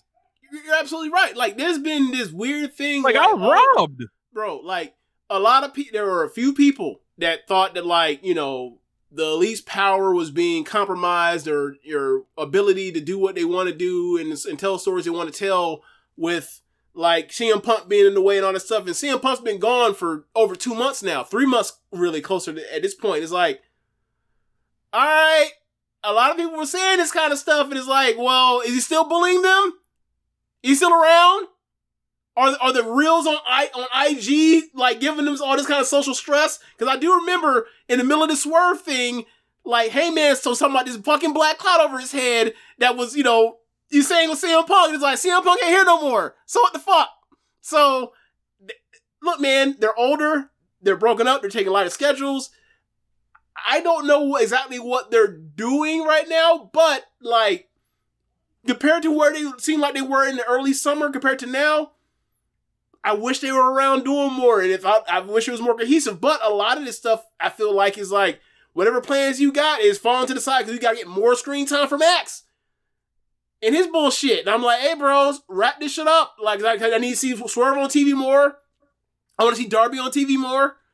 I want to see Ospreay when he gets here on TV more. I want to see Moxley on TV. Obviously, that's the concussion thing or whatever. But it's like, there's a lot of stuff that I feel like was the heartbeat of this promotion that's kind of been moved off to the side a little bit more, so Max can do his cosplay WWE like fan thing in the middle of AEW. And I'm like, hey, bro, that's not for the betterment of this company or this promotion. And I feel like a lot of the Elites, like 2023, was like wasted. Like it felt like it. Or feels like it at times. Like multi-man tag matches that didn't really end up mattering. Like the Cow's View has not come to be as like fruitful as it could be. When was Takeshita Omega? All Out. So how many months ago was that? That was in September. What the fuck? Right. I came on this show and said that's the biggest win a Japanese wrestler has ever got in the history of this country. What's been and I don't know if he's I think he fought Kyle Fletcher one other time on Rampage. I'm like, so we just trying to make Rich look idiotic. I see. This is what we doing. Wait, didn't Inoki win Master Garden or some shit like that like 50 years ago? I don't recall. No, I'm not sure. Okay, because that's a big fucking statement just to say that shit off the top of your head like you just know. Like, no, that's God damn. Look, whoever Inoki beat, it ain't Kenny Omega. I'll say that. But, yeah, man, it's like as far as like the at least like 2023 booking, like I think Hangman got like fortunate by finding Swerve right towards the end of the year, second half of the year, feud of the year contender. The Bucks have kind of been aimless until like this thing where they're turning now, so they're starting something at least. Kenny's now like kind of hanging around with Jericho and stuff like that, and it's like, all right, I don't know what they have him doing or anything, but they beat him all year and shit, so feel kind of robbed. So we'll see how that recovers. Oh my God. What happened? It's Eagles Chiefs, Super Bowl rematch on Monday Night Football, which is like when the Monday Night Football you ever get a good game like this in forever. And Eagles are up by 4. There's a minute and 40 seconds left. And Mahomes found a dude for a 40-yard bomb, and Valdez-Scantling just fucking dropped it. I know Floyd's furious right now. So the game's not. There's still plenty of time, but it's like that was the pass right there. That was pass. Anyway, end of this match, like Matt Jackson ended up giving Kenny Omega a one-way angel, and then like Kenny Omega was like, "I'm y'all daddy," and just whooped the Young Bucks ass himself single-handedly, like both of them in one-way angel Matt, and it was over. I was like, that was definitive. Like, he's like, you know what? I don't have to take my belt off. Like. That's what he did at the end of this shit. So yeah. Like and then it's one of those things where it's like, oh, they lost because they're turning heel. It makes sense. Yeah, or that's what it seems like, or that's the best way to seemingly get out of explaining or being able to explain this loss. Like they're about to turn heel. So now Kenny and Jericho got this number one title. They've got this shot at Bill and Ricky Starks. Wild. Don't know what's going on here, but all right, maybe they're eventually going to have problems with Omega and Jericho, and then I don't know. I don't know what's going on. Show me the way. I don't know, man. I don't know about that. Like, obviously, I think that now that they beat the Young Bucks, they're going to be the tag team champions, and like the way they were downcycling Jericho throughout the year, it seemed like it will make sense for Jericho to, do the Les Escas thing. But then it's like, well, I do Les Escas, I can do Golden Jets. This is a way much better idea for me. Look, that man caught that fortunate situation. He was like, well, Sammy Guevara got hurt, so I guess I got to do something else. But it wasn't even got hurt. Remember, he had left the facts before he got hurt. Oh, yeah, that's true. That's true. It was like, I can do that, or I can do this. And then you can get with this, or you can get with that. You can get with this, or you can get with that. Can Omega lift Big Bill to do the one-way angel? Absolutely. We know you can get him up. Yeah. Like, that one, I don't even think that'd be a question. The question is, could he, get him visual, down? He can get him up, but the visual thing is what make people go nuts about it. Right? Yeah. Like, oh, my God. Yeah. He's 6'9" and claims to be 7 foot tall, and you got him up. It's like, yeah, he's not 300 pounds. Yeah, you can get him up. Bro, that shit when he picked up Satnam, I was fucking screaming. Right. Then we got our main event, MJF versus Jay White. We went through all the problems with it earlier in the show. If you're seeing this clip, but we didn't talk about the match. But we did not talk about the match. We saved it for here. So MJF has all night done this show long angle directly out of like Raw of the 2010s. This stupid thing is hung over the show after we've watched the greatness of Swerve Strickland versus Hangman Adam Page, the realness they were fighting with. and like, the emotion and the just match quality they put on. And then MJF and Jay White come out here in this main event. This was just the most regular ass wrestling. Like, it was just like, Seth Rollins might look at the way MJF was selling and be embarrassed. Like, that's exactly what I thought of when I saw this. Like, smart, the MJF thing, a career-long character arc of being a smart guy, and he proceeds to have a leg injury and doesn't come up with nifty ways to like survive in a match with bad legs. Just keeps doing dumb stumps. Is only going to like exacerbate his leg problem. Frankie says this match made him sad, and I think he's been into some of the MJF stuff.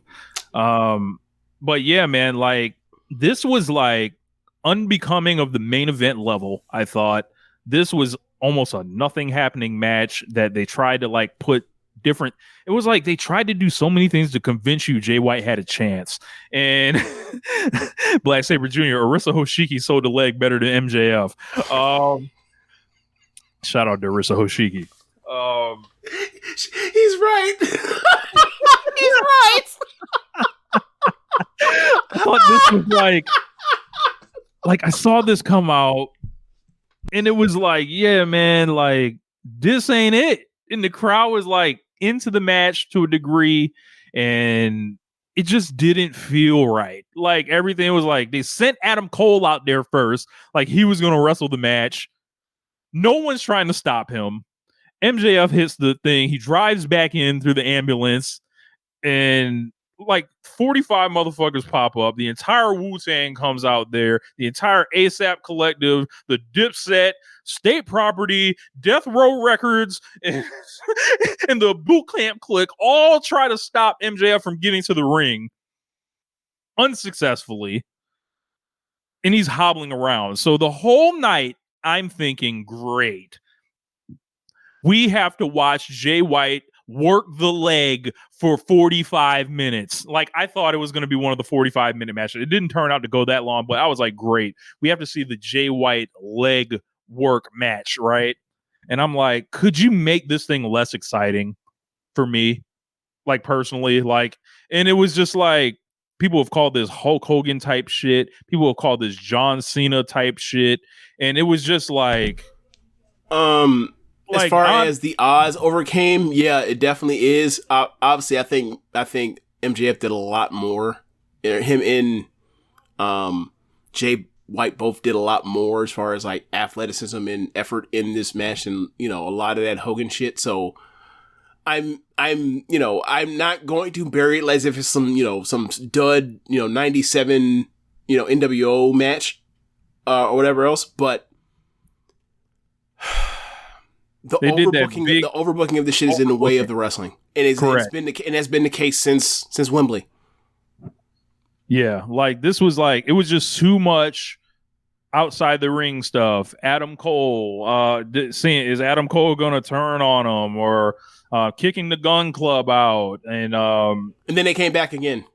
MJF not deciding whether he wants to do diving moves to the floor or not, like, or be hurt in the match, like.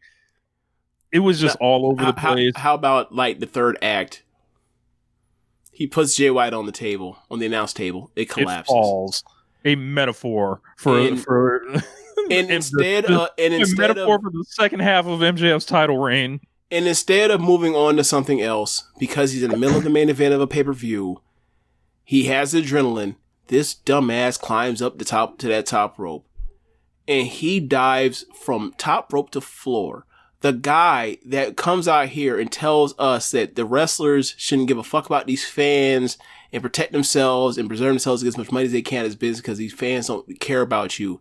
He proceeds to potentially put himself at risk to either have broke his fucking pelvis or have dislocated his hip out the goddamn socket. The safe wrestler. That's one of the dumbest things That's one of the dumber things I've seen this year from someone that has done interviews saying he knows better, whether it's a work or not. He still has mentioned that he knows better than this, whether in shoot or kayfabe, and he did that shit. That was fucking dumb. James, he ended up injured. Oh, he hurt his shoulder, and I think he hurt his hip. Well, that doesn't surprise me. We hurt his hip because he took a fucking top rope to floor elbow drop. And then he did that cutter, the Dragon Lee shit. Right. Over the rope and then get the cutter. But I don't care what you do in your matches, right? Just make it make sense. Bro, the Uranagi. Yes. Yeah. Visually, that looks... Yeah, he took a top rope Uranagi. Visually, the Dragon Lee version cutter or whatever you want to call it, running over the top rope and cutter to the floor, like, that is visually more dangerous than it looks, right? Like, we just saw Tam and Megasis when Megasis, like, gave her the running military press slam and threw her ass, just over the top rope to the floor, right? We've seen Tam take tons of bumps like that. Obviously, MJF's bigger, blah, blah, but, like, we've seen people take those kinds of bumps from that level and end up okay if it's a, flat back or flat front bump or whatever else. And the real thing was like MJF got a surge of adrenaline in his bad leg that got Pillmanized to be able to run and jump and leap and hurl himself over the ropes and then do it. And then land, kind of landing on his feet, on his foot or whatever, or his bad leg. That was the real thing, was the kayfabe damage, not the actual damage for me, personally. But it looked, it looked great or whatever. But the thing that was for me was like, you're really gonna land on your hip like this? That's so dumb. And, I hope he's okay. Because I hope I'm wrong when people do dumb shit that I think you're going to do this, you're going to injure when you do it. I hope I'm wrong, because it's like, I don't want to see anyone get injured, but it's like, if he does injure, like, well, you shouldn't have done that dumb shit, because I thought you were going to get injured, and he got fucking injured doing it.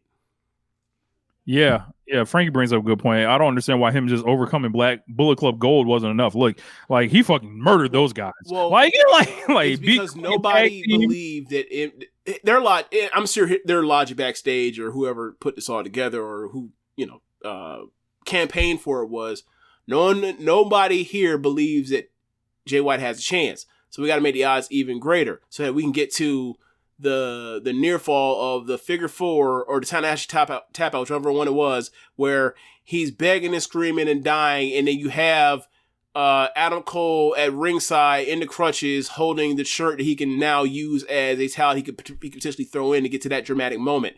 That's all that was in service of. However, you could have done all of that and still gotten to that same moment in his match without doing the stretcher job, without doing the fake bait, the bait switch back to the original match thing, without making kayfabe thinking like Tony Khan's a fucking moron backstage for putting a guy that's Adam Cole in the ring. Adam Cole in the ring to defend a belt that he never won. Like couldn't all of that shit was like hurt the story that actually got you to that point, which was like the people that turned off their brains as watchers are actually soaking in all the things they took in that night. You're just not like, wait a second, wait, what? Because like that's the problem with me when I watch movies. It's the problem with me when I watch people's storytelling. It's like, wait, that doesn't make sense. And as it's all happening, when you get to this point, it's like none of this made sense. So even if like when people talk about all the reasons why they do this stuff, it's like, well, wait, let's just strip this back. If we don't do that, can't we still get to the same exact moment? Just by Pillmanizing his leg without the ambulance job, just him going backstage and trying to walk it off, trying to soldier through. Honestly, couldn't they have just done something even more simple than that? Like they could have like done a backstage interview with MJF like before, like after Will Ospreay, right? They could have been like, yeah, but like we're here. MJF's gonna be defending the title later. He, how do you feel about defending the title? And then like the Gun Club just stomp him out backstage or some shit. Then it's like, oh, he just got stomped out and he'll come out or whatever, rather than he has to sell a fucking injury, drive a truck, and then like it's like, yeah, dog, like there's a wrestler like which leg was bad? There's a wrestler that, huh? Which leg was bandaged up? I think it was the left leg. Okay, it'd been funny with the right leg. Like, wait. So with this bad leg, you drove with the gas pedal, with the gas and brake all the way to. Really? But it wasn't. And then that would have been even funnier.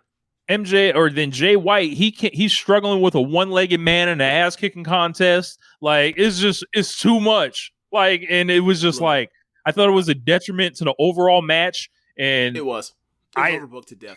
Like. I don't even know if I go 3 stars on this. Like it was just that of a much more affront to the championship I was like, remember when John Moxley cut a promo about this belt and what the fuck this belt means? We're so far from that. You mean the rant that I went on when I saw the Wembley match? I was like, bro, this is not what this promotion was built on. This is not what this promotion like at its best as like tried to present itself as.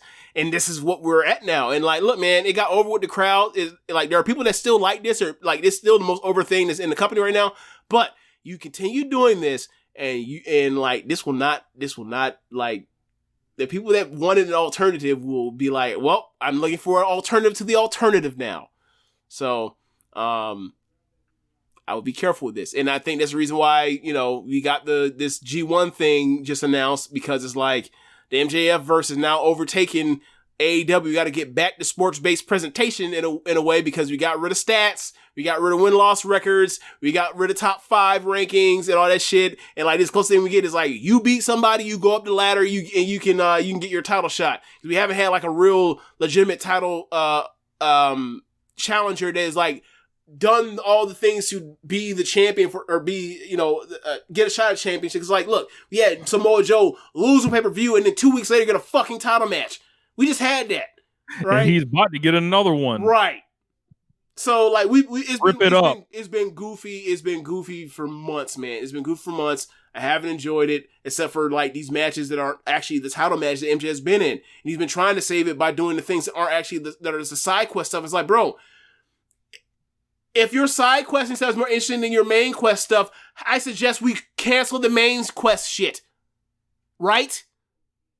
Like I shouldn't have more fun. I shouldn't have more fun playing a video game. Like looking, if I'm playing Spider-Man, right? Looking for all the tokens in the nooks and crannies of the fucking city, trying to find pictures, right? A long lost backpacks when I was Spider-Maning 5 years ago that happened off screen, compared to, I don't know, fighting Venom. That's fucking stupid. What are we doing? Yeah, man. Fighting Venom should be awesome. It's time to switch the title. It's time to switch the title, and I'm tired of it at this point, and I just hope people listen, that, and also MJF cheats to win at the end of the day. Still is a babyface. Oh yeah, because no one ever wins, no one ever loses an MJF match. It's just someone just does a little thing, and then like no one. That's supposed to be the out for Jay White. Is like, oh well, it was a one-legged man in an ass kicking contest, but like he used the ring, and it's like, well. Yeah, but like people were kicking each other in the dicks in this match, both on both sides. Like all this stuff happened. Everyone was cheating, so it's still fair. You still lost, man. Like yeah, man. I'm just tired of. I'm like it's tropey. It's super tropey. It's been tropey. It was tropey before we even got to the babyface turn stuff with Adam Cole. With the every match comes down to when the ring gets pulled out. I've been over his shit in the matches for a long time now, and it's gotten worse. It's not gotten better. If you guys are watching live, welcome to the stream. But yeah, man, yeah, the one guy he beat clean was Kenny, and that was his best match. Yeah, that was the best. Or his best match since like the Danielson thing. Like, this is like, yeah, man. Like, it's time, man. It's time. Switch it up. Kenny probably told no bullshit. I mean, we all think that. Like,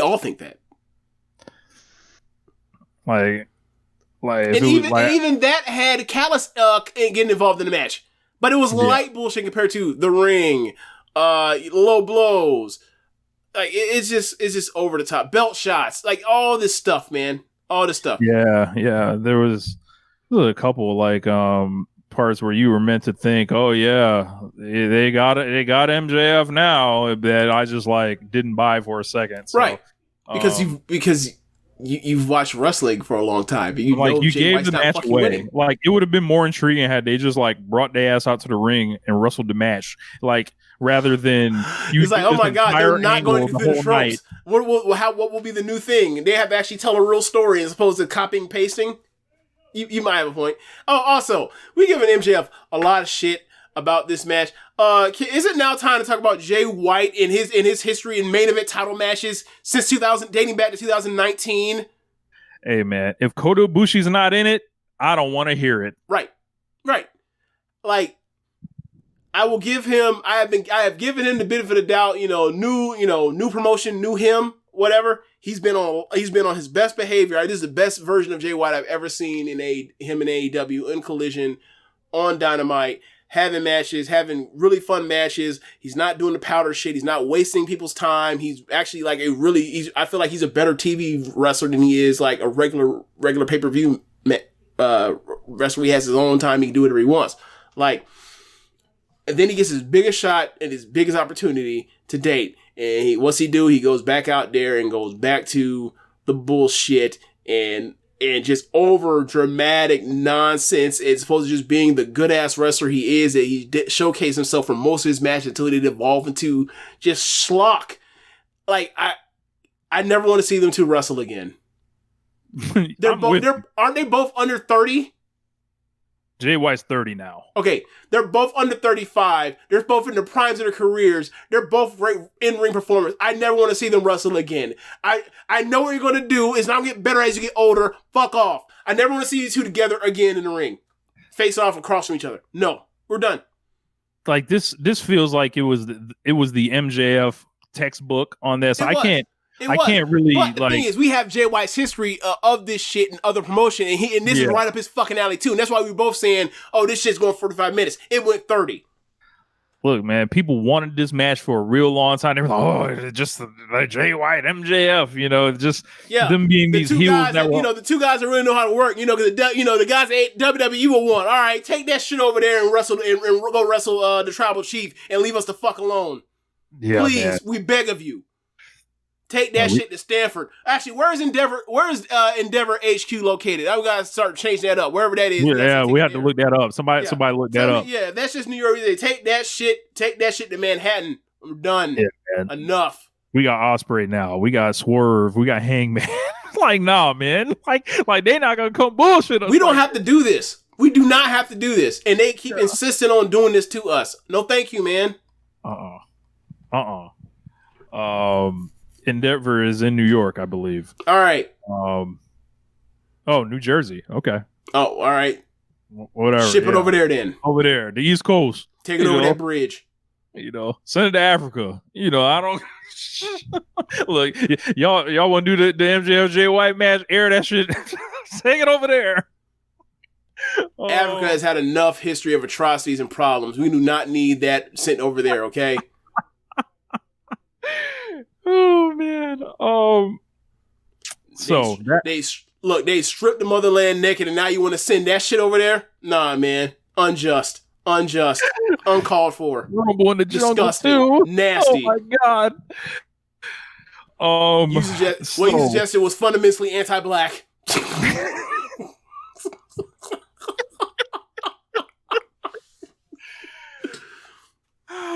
So, moving on, that was our review for Full Gear. Wrestling Observer Newsletter Hall of Fame. So we got 7 new members of the Hall of Fame. So we got Argentina Rocca, Miguel Perez, tag team, Beauty Pair, Sergeant Slaughter, Jack and Jerry Briscoe, Big Tom Ish, Tomohiro Ishii, Blue Panther, and George Kidd. I can really only talk for Tomohiro Ishii, like as far as like in depth how I'm going to. I guess we should start there. Tomohiro Ishii getting in 60% of the vote. Gets in before a lot of people. Yeah. This is a win for wrestling. This is a win for modern wrestling, for work rate, for someone having great matches, for someone basically deciding upon their own ability that they're going to be legendary. James, imagine if he had 1/16 of Roman Reigns' push. Yeah. Look, I'm not going to. There were a lot of things I was upset about with this Observer Hall of Fame voting and all that. Yeah. The one thing was like, Ishii got it in. I was so happy. Yeah. I forgot. I think I was, because I didn't watch Dynamite live, so I was like away from my phone like for a long time, and I was away from like any message from any place that could have possibly sent me something for spoiling Dynamite. So I had kind of forgot about the Observer newsletter stuff. And I had, I had thought about it. I think it was Friday. And I had just got done with the gym. I'm exhausted, smoked, can barely think anything. Just thought, the Observer thing, Hall of Fame Classic Announce. Let me check it out. Look, bro, I am sitting against a wall. I'm so fucking tired. I pull up the Observer and I see that Ishii got in like at the end of that 60 cutoff. I put a fist in the fucking air in celebration. I was so fucking happy. I was exhausted, but I was happy, man. And yeah, like I just as you mentioned, like this is one of the greatest ring performers I've ever seen in my life. And like, it's a percentage of the vote, but it's like, if we can't get the people that are quote unquote specialists, right, in, then like, why even count it? Right? Like, it's a subjective thing. It's always going to be a subjective thing. There are people in here that should be in here that aren't going to be in for whatever one reason or another. But like, there are few people that have ever been as excellent as he has been in the ring. And if he's not going to get into the Pro Wrestling Hall of Fame, then what the fuck are we really doing? Yeah. And that's been kind of my point for all of this stuff. Like, you want to say he's not a draw and the only thing he matters to is Kurikins or whatever else. I'm not going to argue with you. I have nothing to argue as far as his drawing ability and none of that. My suggestion is like, who else in the history of pro wrestling has had a decade-long run like he has? And then if you want to consider the other factors, like at the age that it started. Yeah. If you don't want to care about it, whatever. But like this, he's been incredible for a decade straight now. A decade. Just. And I don't mean incredible like, he's been, he's been like one of the best wrestlers in America, whatever. Like, no, he has put together a match catalog that can only be rivaled by like maybe 2 handfuls of pro wrestlers ever in this last decade. Obviously, that has something to do with the era. Obviously, it has something to do with, the G1 stuff. Obviously, it has to do with, like, the special era of wrestlers he was in New Japan at the time. But, like, this dude... Like, all those guys should be in. Like, eventually, like... And that's been my point about all this stuff to begin with. This has been a special era. Kota Ibushi and Naito went in last year. Okada got in the year before. Tanahashi's already in. All these guys are at the top of this thing, should get in except for like Shibata, because Shibata's career ended so early. All of them should be in at the top of this.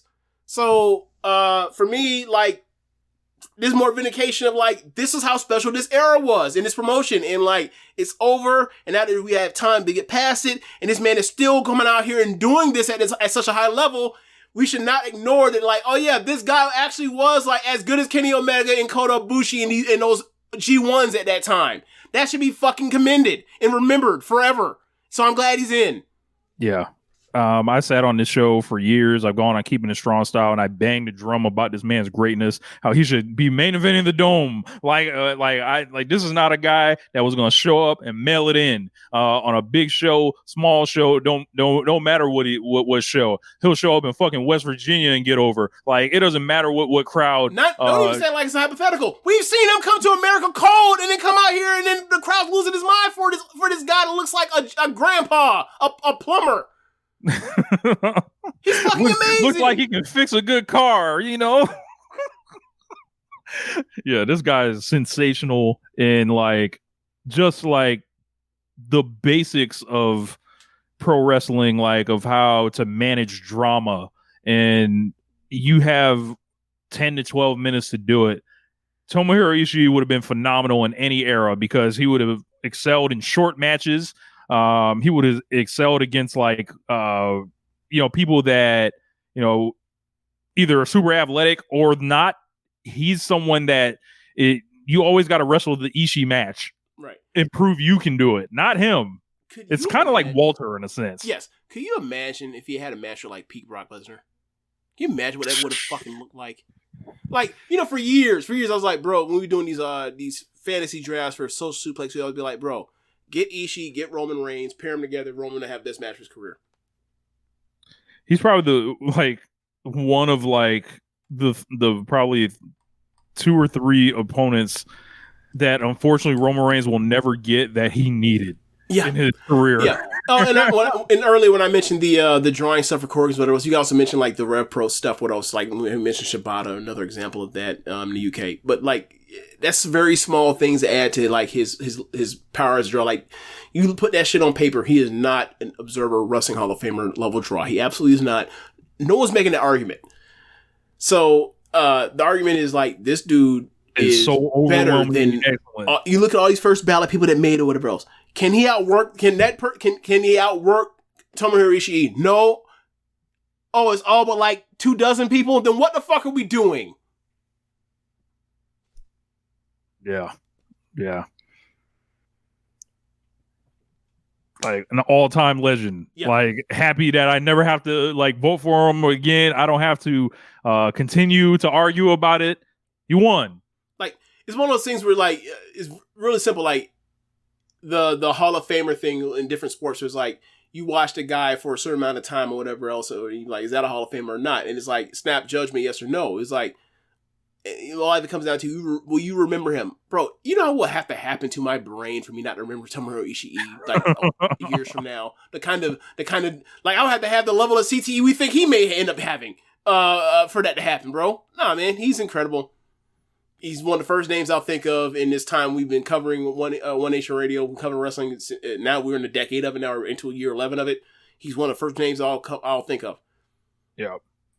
So I don't have too much more on the other inductees. I don't know if you want to mention anything about a beauty pair or. I mean, it made sense they got in, even if it was I think it's the first battle or whatever. But it's just we talked about it before. Like I thought they were a slam dunk to get in, and I'm glad they did get in on the first one because they're the template for so many other successful like tag teams, and they drew like crazy. So, it's a drawing promotion or a drawing Hall of Fame when you think about it a lot. When you really think about it. So yeah, they deserve to be in. So it made sense. Do we want to talk about people that didn't get in? Do we need to go to that now? Absolutely. Because when it comes to people that didn't get in, I was shocked and borderline appalled that the Young Bucks did not get in first ballot. Yeah. 55% of the vote. They're 5% away, so they will get in. Presumably. Yeah, they'll get in next year, but they should have got in on the first ballot. That's not. Should have got in first ballot, and the people that robbed them, the historians or the retired wrestlers. There was one voting block that didn't vote for the Young Bucks at all. Completely left them off the ballot.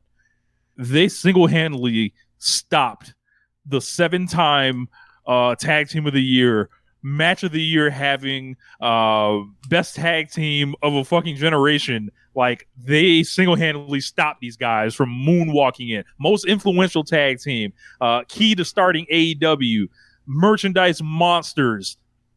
Makes no sense. Being the elite. We talk about this pretty often. Like I was probably more disgusted with Moxie's vote percentage. We're gonna get to that. But it's like, hey man, this is the Wrestling Observer Newsletter Hall of Fame.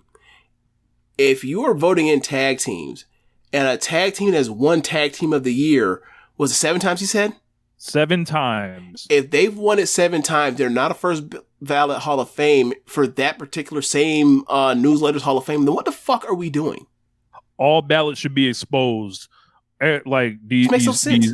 These cowards that didn't vote the Young Bucks, like I can handle the Young Bucks not being 90% and 80%. They can't go in. Hey, Rich. JJ Watt won Defensive Player of the Year 3 times in 4 years.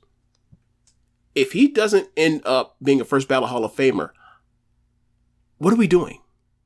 This is embarrassing. It's stupid. This is embarrassing. Like this is intentional. Even if you don't like their wrestling style, which, whatever, you cannot like their wrestling style. What you can't deny is that they drew 10,000 people to a building, and it's the first time someone did it that wasn't WWE in this country in like 20 years. That alone should have got them there. Hey, Cody Rhodes, Wrestling Observer Newsletter Hall of Famer 2. Now, I'm not just saying it's just the Young Bucks. Kenny Omega's already in. Cody is too. He's one of those 4 people that drew those people to that fucking building. So yeah, this is dumb. It's dumb. It's dumb. I don't really feel like going through all the ways it's dumb, but like I said as simple as I can. They have the track record for drawing is there. They have in the same newsletter the accomplishments and accolades to suggest they should be Hall of Famers in the same fucking newsletter. This is dumb. I don't give a fuck what these old timers think about their wrestling style. Their style is their style, and the worst Shawn Michaels, and that style has been influential and successful financially. The end. Like, I don't know if Jim Cornette personally influenced all these people, and Les Thatcher, and I'm throwing out names here, but like, just that the line of thinking that has gone along with this stuff that has culminated in these guys having to be on this ballot. And pretty much all of us that follow such things, like, oh, when the Bucks go on their first ballot, like there's nothing to worry about here. Turns out that sometimes you can't get past hate right away. Like, niggas gonna wake up and hate. And that's what happened here. Also, did you notice that CM Punk went up in voting this year? Yes. He had a worse year. He had a worse case this year than last year. Yeah. Got more votes. What are we doing? Amazing. What are the voters doing? Amazing. There's more than that. So like, but just there's a lot of stuff. I'm just pointing it out. Yeah. We're gonna get to. I got a couple of like other things, but I think it was an affront to the institution, and these people should turn their ballots in. Stop voting on this shit, because you clearly don't want to vote correctly. Like, you don't even want to come up with a reason aside from like, nah, fuck them. Like, this is the reason why I get annoyed when people do the stuff with their ballots, where they're like, all right, we got X number of votes to use. I'm not going to use all of them. We talked about this on with JD on Red Leaf Retrocast. Was like, what are we doing? If your thing is your eyes for a Hall of Famer is too prestigious, whatever else, then like I need you to like not vote, because now you're messing up you're skewing this thing. You're messing up. You're making it harder for people to get in. It's like, I don't know what you're doing. Like, this isn't your Hall of Fame. This is a Hall of Famer asking you to vote on behalf of. It's not the same thing. You're two different objectives. Roman Reigns, 52%. That's a pretty big jump from last year, wasn't it? Last year he had 31. So, if he has another year, like, he'll get in at a high level, he's getting in. I would consider voting for him next time. He's getting in. Look, whether or not I think he should get in right now is another thing. I'm willing to say he has time still to get himself in. I think that people, as we talked about it before, as far as him, the reason why he still didn't get in now is like, enough time has to pass of like when he like had these unsuccessful main event runs in WrestleMania to like now it's like, all right, it's more successful on this back end. It's like you have to get distance from that immediate, mid to late 2010s run of just like, he's a failing babyface supposed to like, nah, he's a successful heel that's top heel and top babyface in the promotion. And the more he does that, the more it'll go higher and higher until he's eventually in. And whatever. I just find it funny that like his matches are worse than ever. Worst ever. And like and people see him as a bigger deal. And it's like, okay. All right. I mean, look, the Bloodline storyline is definitely really Sami Zayn in the Bloodline storyline has taken it to new heights. It absolutely has. So, like, I'm glad they were able to figure something out. I'm still trying to figure out what they're going to move off to after this, because like we're now running on fumes with this Bloodline thing. But he's not here long enough for people to now hold that against him, because now it's all falling on the Usos and Sikoa, and Heyman. So whatever. I just don't know how they explain business not changing at all when he's not around. Like, as you mentioned, CM Punk up 3%. My 1 year ban on voting for him is over now, so I would consider voting for him next year. All right. But you mentioned him going up 3%. I thought that was kind of funny, because I imagine where those votes probably came from. Oh man. Jim Johnson 44%, Shingo Takagi 41%. His first year on the ballot, so that's a great starting point. And I think Shingo's gonna, with Beauty Pair going in, a lot of people clearing out. Right. He kind of leaps to the top of the Japan pile right now. Do we know who's added on to next year's pile in that region? We do. That is going to be Zack Sabre Jr. will be there with him. Yoshihiro Takayama. See, Rich, he ain't never coming over here. Sabre ain't never coming over here. Kento Miyahara, Gran Hamada, and Kochi Yoshizawa. So, okay. Well, obviously he's gonna do better than Sabre. Obviously, yeah. I think Shingo is gonna get in next year. So, like Zack Sabre Jr., you got to think like he has a lot more great matches. Like if you just pull up his matches, than like you expect. So like, yeah, there's something that. I think there's a conversation to be had about ZSJ. There is, from the in-ring perspective. I would never consider him among the best guys. Like, because he was there at the same time Ishii was all there. Right. I don't think he was close to Ishii. But his problem is going to be his style is divisive. I don't think there's anybody that watches Ishii's matches that has watched Ishii matches that are in his think his matches are as divisive as like some of the Sabre stuff. Like some of the Sabre stuff is a turn off. And some of it was for us too. There's also the problem where like a lot of his great stuff is also talked off in Noah. A lot of people didn't see that shit. That will vote for him for this newsletter. So,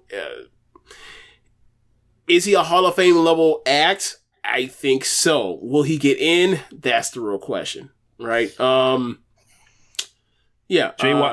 JYD going up from 38 to 39%. So he's in historical now, so it might be kind of a long fight. So the fight for JYD continues. He was doing great in the public bouting. Then the private ones came in, and guess he didn't do so much. Gotcha. The Briscoes debut with 37% on the ballot. Not bad. Good spot for them to debut at. Steiner's lost tons of support, probably due to the Rick Steiner stuff. Makes sense. Yep. So, I didn't think of that, but makes sense. Randy Orton and Edge. Randy Orton 31%, Edge 30%. Let's see, Tony Schiavone 28%, down 4% from last year. Edge went down 3% as well. Left the Fed. Amazing. Look. That's not the only person we about to bring that up for. We got Goldberg with only 23%. Becky Lynch, 22%. Yeah, and I saw that percentage, and I saw he's got a long way to go. Yeah, I saw Meltzer made a case that like because of like, are we just never putting women on here again? Because if Becky don't make it, then no woman's going to make it again. That's like in this particular like contemporary space, and like he has a great point about that. Like, if you are going to vote on the part like the sexism is a thing in this world or whatever else, and then like the same way you're able to measure success of like coaches at smaller schools or whatever else, right? Like, I don't expect Bill Snyder at Kansas State to have had, being able to have to pull off the same thing that Joe Paterno or Bobby Bowden was able to pull off at Florida State and Penn State. Like you have to have a recognition of like the limitations of what you're going up against to be able to tell how great a coach is based off of the situation. So like when it comes to Becky Lynch, it's like, yeah, she should get more consideration than this. And if she's only at 22, after having a legacy, or not legacy, but having a year to add it to her legacy, then fuck. Yeah, that's going to be tough. Yeah. But she's not in the worst position of all these people. There's more. So, Rossi Ogawa down 2%. He's at 19. Matt and Jeff Hardy, 18%. They were at 30% last year. It's over. Never happened. And an absolutely embarrassing display, Jon Moxley, 13%. This is arguably more outrageous than the Young Bucks not going in first ballot. And I got in a Discord argument with a couple people that claimed that looking at Wrestling Observer Newsletter awards for the Wrestling Observer Hall of Fame is a surface level, shallow thing to research a candidate on. I'm like, I'm sorry. What? It only adds up with the history of the awards. Like you find me someone that's not named Mystico, and even Mystico finally went in. You find me somebody that's won 2 of these, 2 Flair Thezes, and not got, like, I can handle that he didn't go in, right? I can get that, right? But 13%, and he's won Flair Thez twice in the last 3 years. This is not even some old thing. This is recent. What one of these like things like where, yeah, man, he won in 2020, which is like one of the hardest pro wrestling years anybody's ever faced for that award. Like, it just makes me think, oh wow, people are really upset he left WWE. Like, that's all I can think of for him. Like, it's something that doesn't make sense, man. It just doesn't. Like, Ospreay, you look at his work between AEW and New Japan Pro Wrestling since he left WWE. It makes no sense. It makes no sense. It doesn't. Like, I'm sorry. Nah, man. Like, I don't know what to tell you, right? I just don't know. Like, it just doesn't make any sense. If you want to say, well, he only has 2 years or 3 years, whatever else, since he left that matter or whatever, it's like, okay. Those years are pretty fucking awesome. James, less people voted for him than Ole Anderson. Yeah. What are we doing here? I don't know. Maybe they didn't see Texas Death this year. I don't know. Maybe they didn't see the Orange Cassidy match this year. I don't know.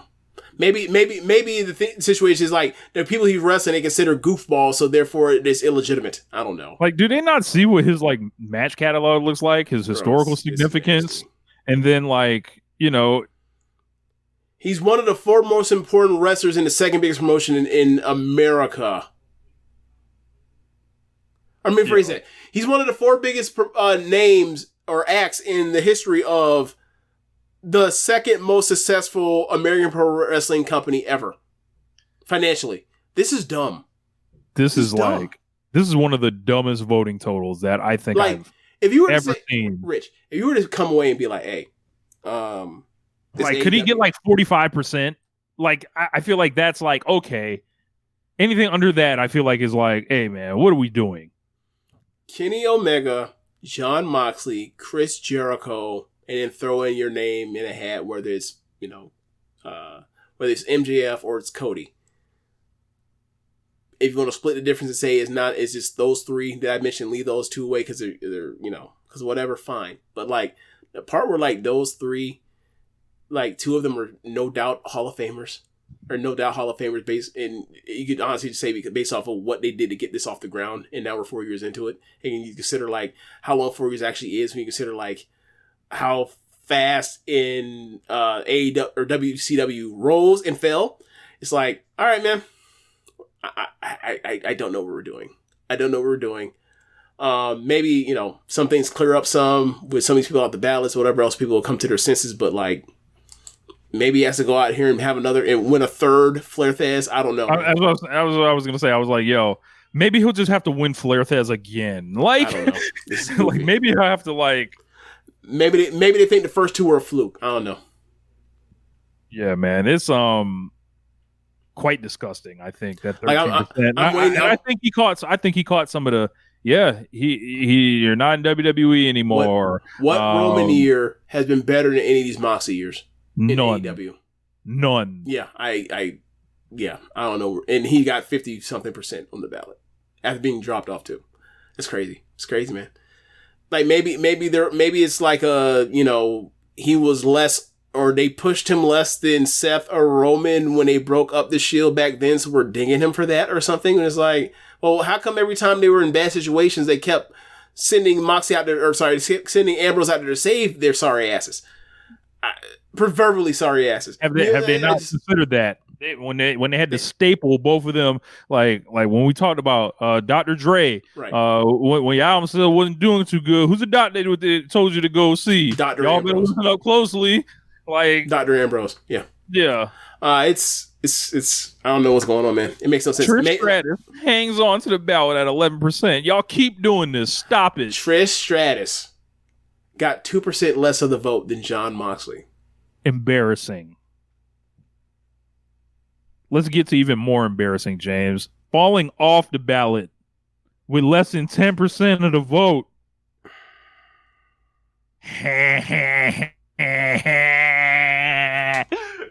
Seth freaking Rollins. All I gotta say is, I knew it. You thought he was gonna follow the ballot? Yes. Like, okay. I thought I didn't. That was surprising to me. This guy has demonstrated himself to be unlikable, overrated, and like.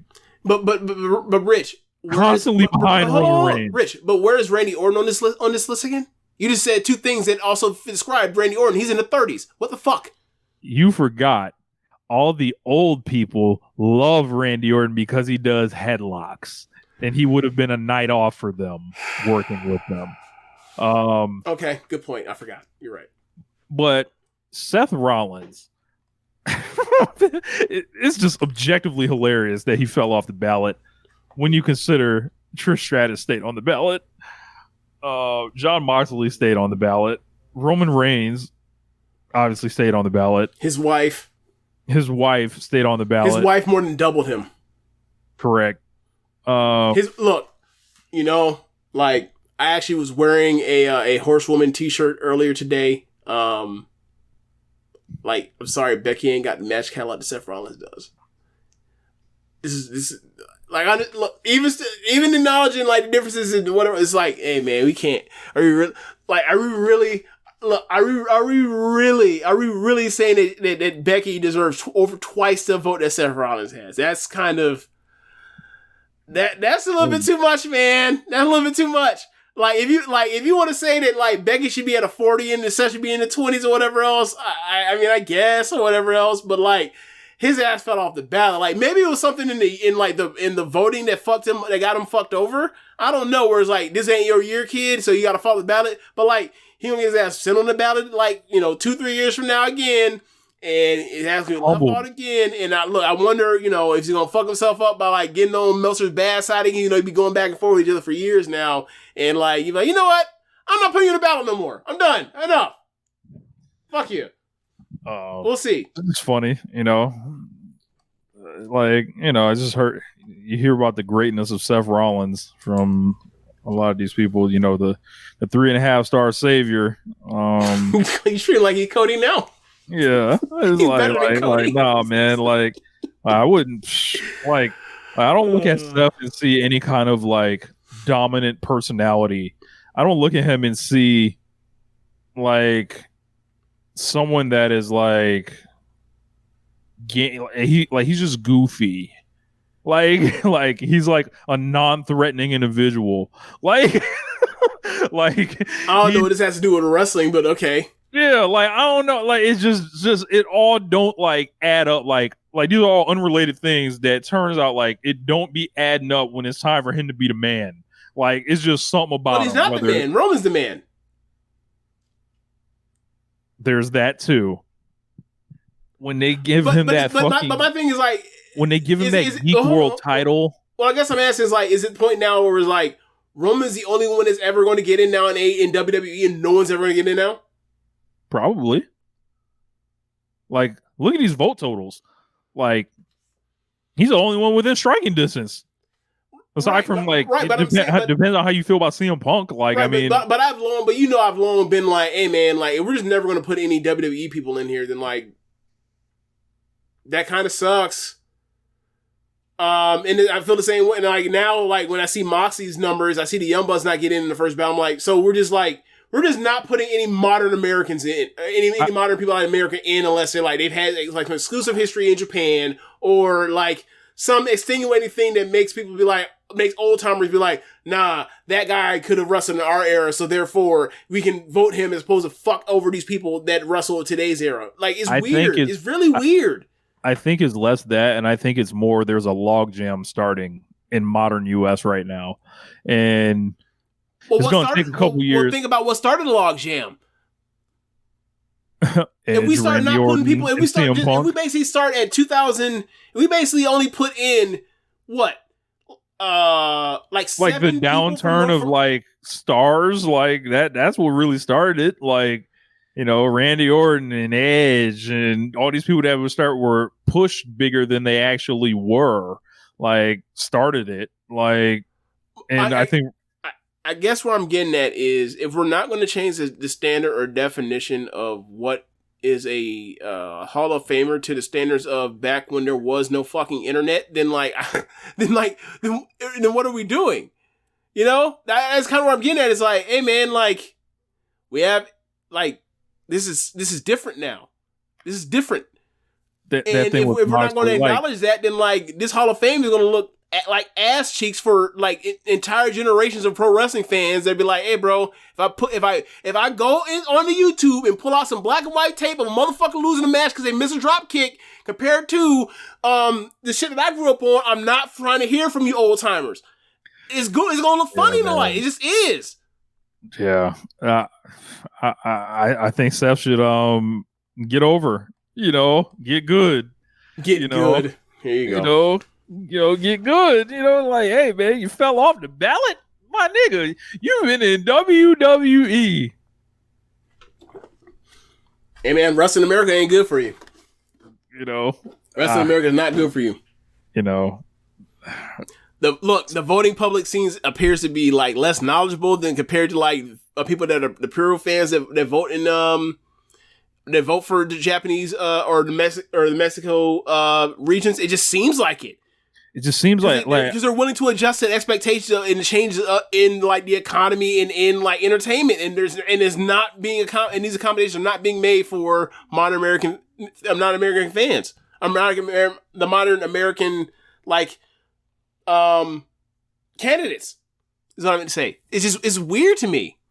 It's been weird for me for a long time, and it's like I'm trying to put it feels like there's a bunch of things. A lot of bad booking. Talking about all this stuff.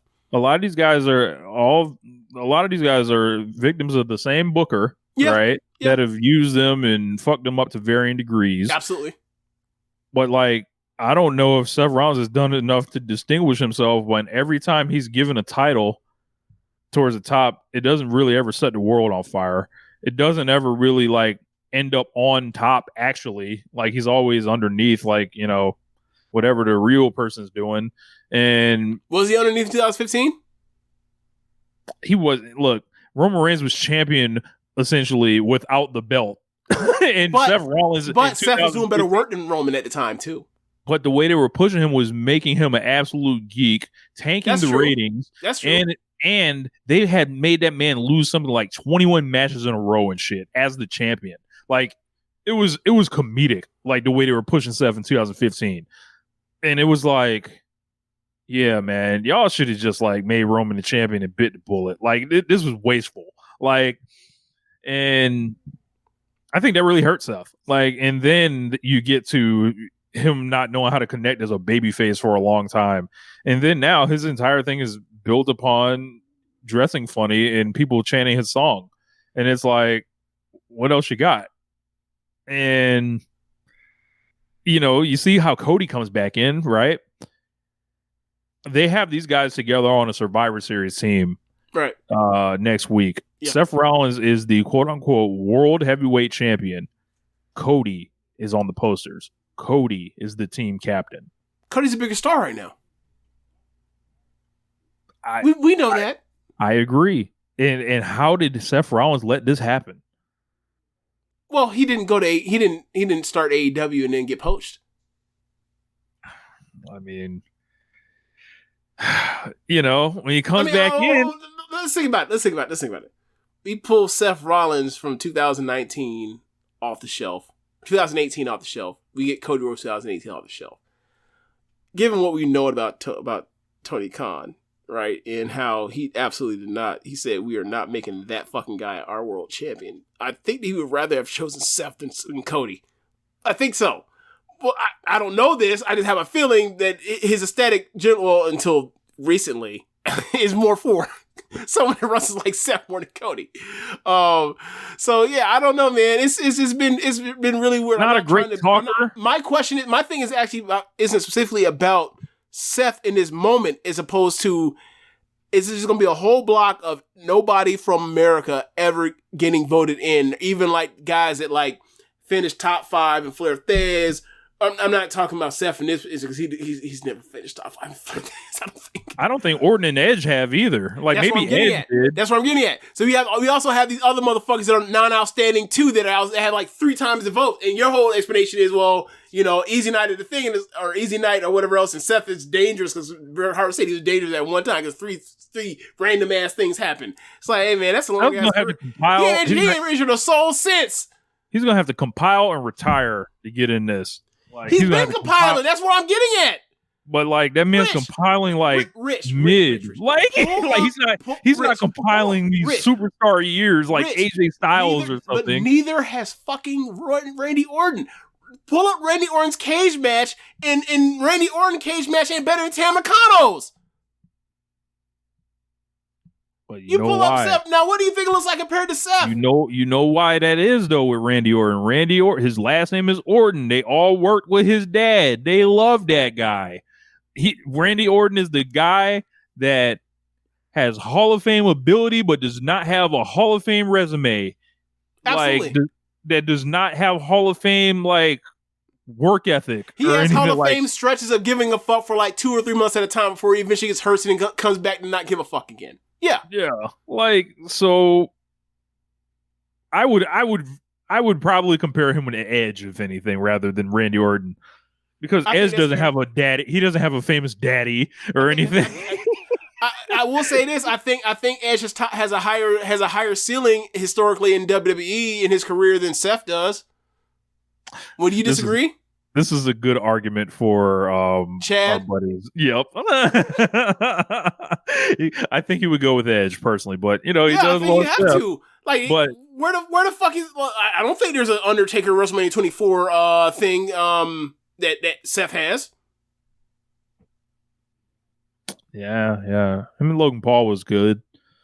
Like, I don't like what Seth thing is as good as like the Cena stuff with Edge.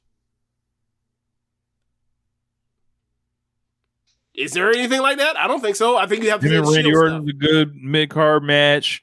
Trying to remember, he missed a couple years and he got like shunted down the card a couple years. The Triple H match I didn't love. 2018 was in a 3-way for the IC belt. The Brock match was like this kind of short squash. Right. The real match was that SummerSlam match. He wrestled Kevin Owens in the fucking Performance Center. I don't think you can really, do you want to go to bat like with that? I don't think you do. 2021 fought Cesaro. 2022 was Cody. Might be the Cody match. That might be his best one. Yeah, that ain't as good as this. That ain't as good as that WrestleMania 24 main event. Yeah, it's just not. No, not against him. It's just not. Yeah, and I mean, look at the position it was at on the card. Like it was, it was in the middle of the show. It was kind of a featured match, but he was wrestling an unadvertised wrestler. Yeah. Last time they had an unadvertised wrestler match, people were saying, "Well, what's wrong with Undertaker beating John Cena in 3 fucking minutes or whatever the fuck it was?" You remember that? That's so funny. Oh my God. I mean, they never promised that. I think that show changed that particular WWE show changed this show more than any other show ever. That show changed this network. And I'll let that one ride. Yeah. Yeah. Well, yeah, going on the ballot next year, Cody Rhodes, Samoa Joe. I bet he won't fall off the list. I bet he won't fall off the ballot. Kevin Owens, he should not fall off the ballot. Usos, are you ready for that? Brother, where the Usos coming in at? Where do you predict them coming in at? 25%. Higher than Becky Lynch. Yeah. Because they're attached to the bloodline shit. Like people are gonna. Okay. And they've been a team forever. Because I was gonna ask you, what fucking Usos match was as good as Becky Lynch and Charlotte Flair, Last Woman Standing? I ain't seen that one. I would probably go like the Hell in a Cell match with the New Day. That was a good one. You're right. That's a good one. All right, you want to go through the next 5? Becky versus Usos matches? Because I think Becky might have them beat. No. Yeah, okay. Just want to make fucking sure. All right. Also, the Usos gonna get that. They work with their daddy. They might get the old time. Cody. They work with their daddy. There's a lot of nepotism coming on. Oh, you're right. Look, You're Bray right. Wyatt's going on this thing next year. Who's going on? Got Bray Wyatt's going on next year. Man. Work with their daddy. Death Bump. All that. I ain't got nothing to say about Bray Wyatt. Nothing to say about Bray Wyatt. I have nothing to say about Bray Wyatt, so I would not vote him in the Wrestlers New Letter Hall of Fame. That is all. That's as simple as I'm going to say it. That's all I'm going to say too. I'm moving on. We got an archive. Go check it out. We can give you all the arguments regarding Bray Wyatt. You can go to the Spotify link, type in One Nation Radio Bray Wyatt, and I'm sure some shit will pop up that you can go find it on a timestamp. There's not a time or place right now for it. It's just not. Yeah, man. So I guess, James, it's been a while. So I gotta hit the music.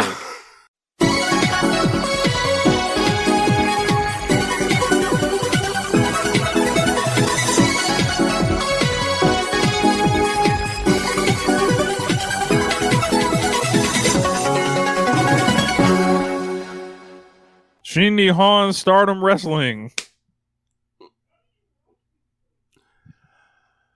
All right. So this morning it was announced that for the Osaka pay-per-view this coming... Wait, you can't hear me? No, I was just saying, wake it up. Wake it up.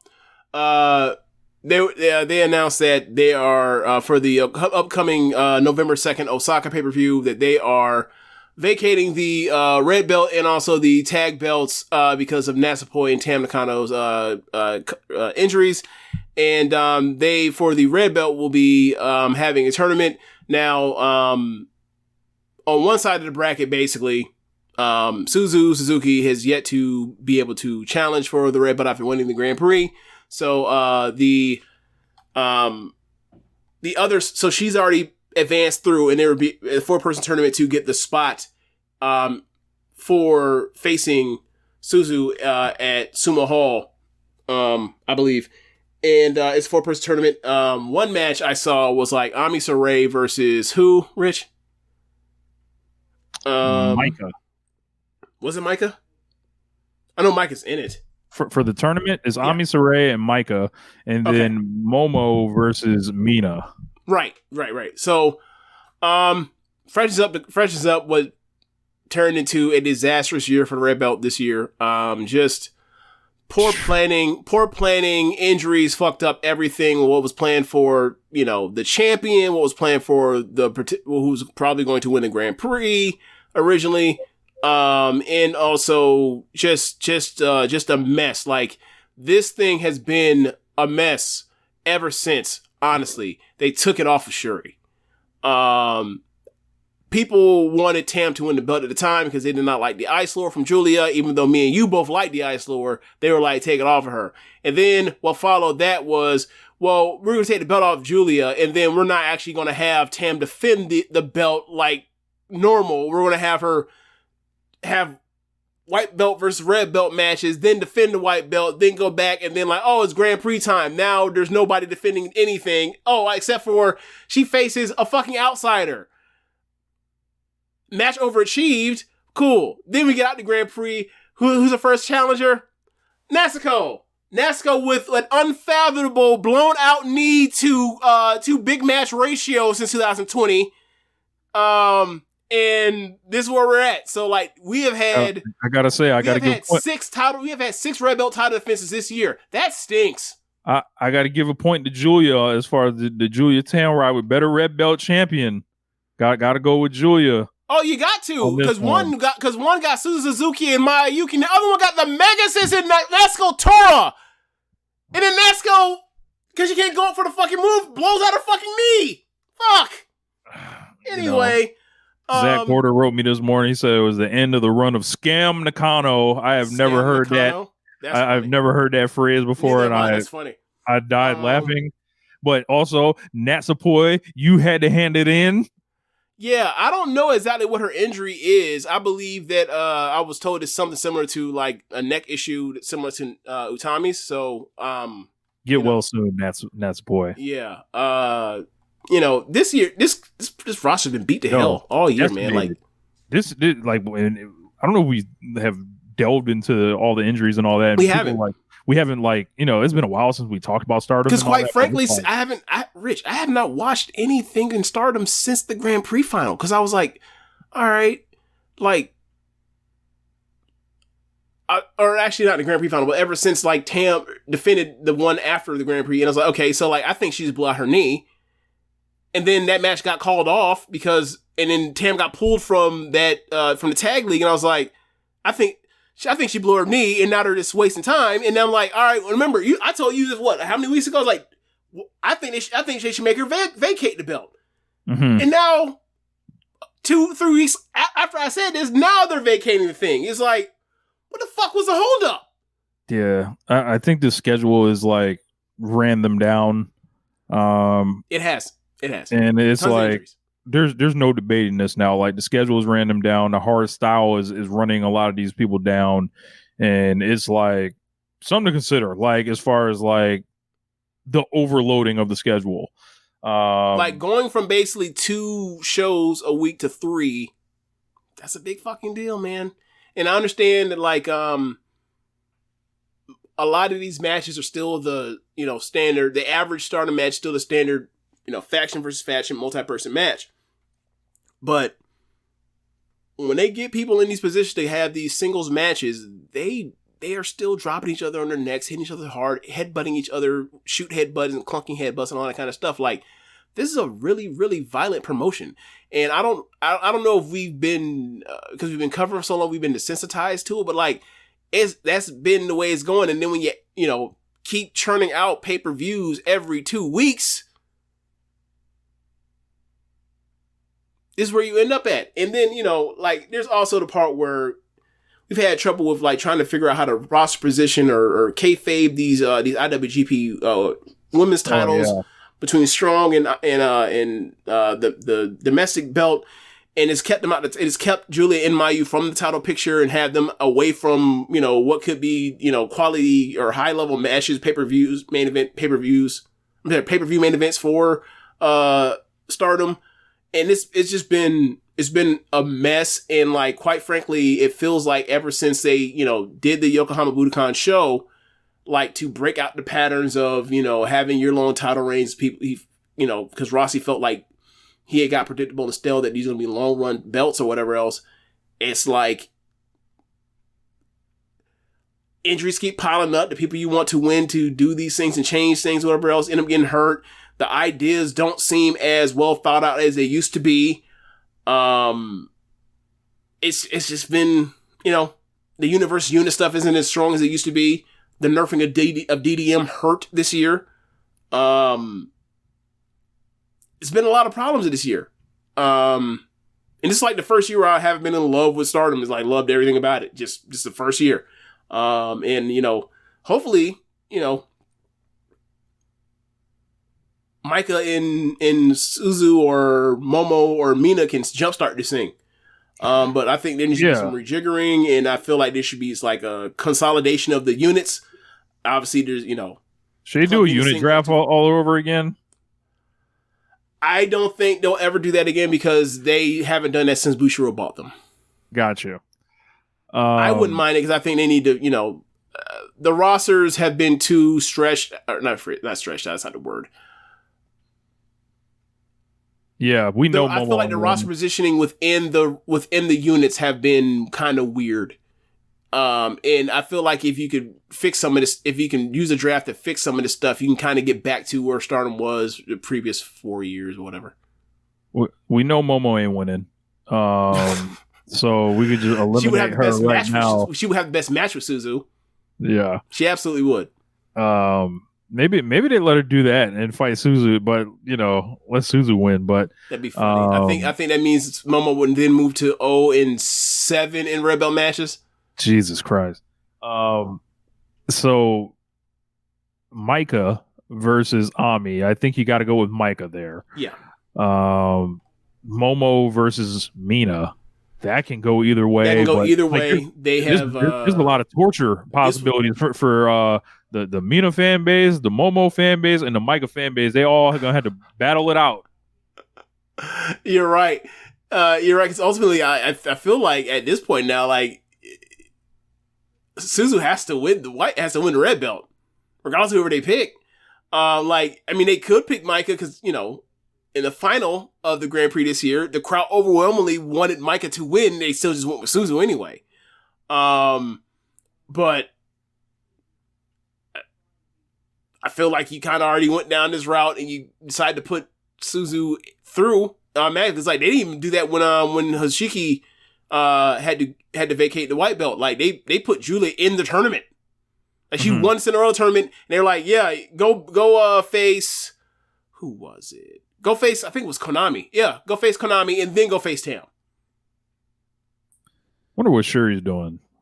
You get her to she's doing UWF stuff still. Like she faced Mina in a UWF match a couple weeks ago or a couple months ago, and then she faced a foreigner. I think her name was called Scandinavian Savage. Last pay-per-view. She's fighting Nanai Takahashi in a UWF match. I heard. Or we could put the red belt on Nanai. I mean, I don't see the point of doing that now in 2023. JD. Just to fuck with JD? Yeah, strictly for that. The one man, I believe. Where's JD from? Is he from Maine? I forgot what state he's from. He's from my area. He's from the up north area. Yeah. He's from that northeast corridor. One single man from the northeast. This is for Nanai Takahashi. Keep your passion high. But yeah, man. We got the return of Saya Kamatani and is Utami back too? Yes, Utami Hayashishita, both back. A blessing from above. Saya's back. And it is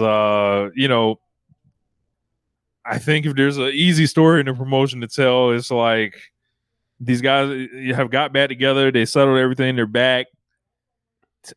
Put them with the tag belts. Let them go after those. Strap them up, and then get them ready for a collision course in like a year, hopefully. Mm-hmm. For ultimately Saya Kamatani like winning it off of Utami somehow. Get that second Utami run, which I think she's more than capable and ready to do. And then, it kind of lines up. It looks like Saya was about to get, tapped on the head anyway this year, before she got, injured. So very excited to see them back. Yeah. I think at this point now, I think we've kind of got to come to the conclusion that, like, Stardom is better when the top stars, as far as storyline tellers, are not the champion. Like when you put Saya Kamatani or Shuri, even though Shuri had a great story to get to the white belt, or Utami, and you put them make them the red or white belt champion, and then you allow like people like Starlight Kid or Julia or Tam to basically carry the undercard and make the mid card or upper mid card important in things you care about. It fills out the show a lot. The show's a lot better. And I'm not saying that it means you never make Tam or Julia or Starlight Kid the champions. That'd be fucking stupid. They're the top stars, or some of the top stars. But it just feels it. In retrospect, doing this way now, looking at it, it's like maybe it's just a bad batch this is a bad simulation. If you just press reset on the PlayStation, it'll work out smoother. But injuries piled up, and it just didn't work out the way you would have wished it would. Like if you had told me that Julia and Tam's white belt runs would have worked out this way after leaving Sumo Hall, I'd be like, you're out of your fucking minds. It's quite frankly shocking how this worked out. It is about an hour ago. Kadani revealed that to try to scale back on injuries and Stardom, they're no longer going to hold major shows in the middle of tournaments. Good. Fine by me. You know what that means? If you want to do a big show, a big show thing, You just build up like what they did on, you know, some of these Grand Prix shows. Like, they were selling those pay-per-views, and those pay-per-views had like stuff like Mayu versus Shuri on them. You know? Tam versus Shuri. Like Julia versus who did Julia face? Remember when they blew like that? I think it was like a Utami and Julia match. It was like that was going to be the final night of the Grand Prix, but Utami ended up getting hurt, so they can't even blow that off. There was some match that they were going to do, and it was like, what the fuck? Like, it was Julia and Utami because they had never touched. They had never had a singles match, but they ended up getting quote unquote spared by that because Utami got hurt and she had to withdraw. Mm-hmm. Yeah, man. There's been just a lot of injuries. Like a lot of people being nicked up. You know, and a lot of people. You know, look, when I saw that Mayu had a finger injury and she sat out because of finger injury, I was like, all right. People drag. Look, there's a lot of injuries. Also, people are dragged because like we've seen Mayu fucked up and still go out there and wrestle. You know, Stardom got to need some load management. Shit, that's a good one. I mean, we also returned Stardom to the Clippers. Oh my god, Ross is like, can you go? You know, can you go? You remember like Azumi got injured. Starlight Kid got injured. Natsupoi obviously injured. Tam obviously injured. Like we had a rash of injuries this summer through up to now. So, you know, it's a dangerous style they wrestle at the top, and hopefully like this doesn't happen again where you have so many people just get out here just getting put on the shelf for even short periods of time, but especially extended periods of time. So hopefully, you know, we can, now that Utami and Kamitani are back, we can, you know, kind of heal up some and get ready for a better 2024. Please have a better 2024. Please. Yeah. There's a Julia and Azumi match for New Japan Strong. Yep. They've been building towards that for months. And I started looking at it and I was like, that New Japan Strong title just started looking like the ROH World title in AEW to me. And it was just like, why the fuck do we have to care about this belt now? And then I was like, if there was no belt here, it would almost be more conducive without the championship on the line. Yes. And because we know Azumi's not beating her for that. And if, like, to be fair, like I've said this to you before, I don't know if I've said this on air before, but like, if I were going to drop somebody into America to get over from Stardom, right, in essential, like bring him to AEW, bring him to Ring of Honor, whatever, and get over in one night, the first person I pick would be Azumi. So yeah, like I think she would do great over here, and she's also had, you know, plenty of talks about her wanting to go over to Mexico and wrestle in America as well, because she's never had a chance to wrestle in America because she was too young when they had the 2019 show in New York. But yeah, man, it just doesn't seem in the cards because like these IWGP women's titles have been albatrosses for this company. like, hey, we got two of your five biggest stars, and we can't book them to win or lose or be in main events for your actual main belts that actually are the belts that matter. We can put them out here to have some match against somebody you know is going to get beaten, and they still have good matches, but we know they're going to get beaten. Like, I think the last real threat that we've had for the IWGP, either one of them is really when, like, Utami faced Mayu in the summer. That's it. There's a New Blood show that got announced for November 23rd, Thanksgiving. Suzu Suzuki will be taking on Megan Bayne. All right. Cool. There's a 6-woman tag of Ami, Mirai, and Shuri against Julia, Maika, and Mai Sakurai. And Nai Takahashi and Hanan will be taking on Natsuko and Ruaka, and then Saya Ida against the Scandinavian Hurricane. So, is New Blood still a YouTube exclusive? Or have they started? It's been hit or miss on whether or not it airs on YouTube or if they sell on a pay-per-view. Gotcha. Yeah. So, that's all. Yeah. Got anything else, Rich? Nah, not really. All right. So, we will mention one more time. I'll be doing a show with Tunnel Talk coming in December, and there will be no live Twitch show next week. We'll get a podcast version of the show. I'll just have to call it in to James. But yeah, besides that, we'll be back on the stream in 2 weeks, and we're still working out the location for FOH. So that's going to be very fun. We've got some stuff populating the FOH channel in the Discord. If you haven't joined the Discord, make sure you find it at the Social Suplex page. Go ahead and introduce yourself, come in, be normal. And yeah, you know. Yeah. Thanks for listening, y'all. That's the end of the show. Be sure to raise on our app you're using to listen to this with. If you're watching the stream, go to our podcast link, go to the show descriptions, and find the red circle link to donate there. And be sure to listen to other shows on the network besides One Shot Radio. You have Keepin It Strong Style, All Things Elite, and Imp's WWE Adventure. Thanks for listening, y'all. Later. Hating ass niggas will never prosper.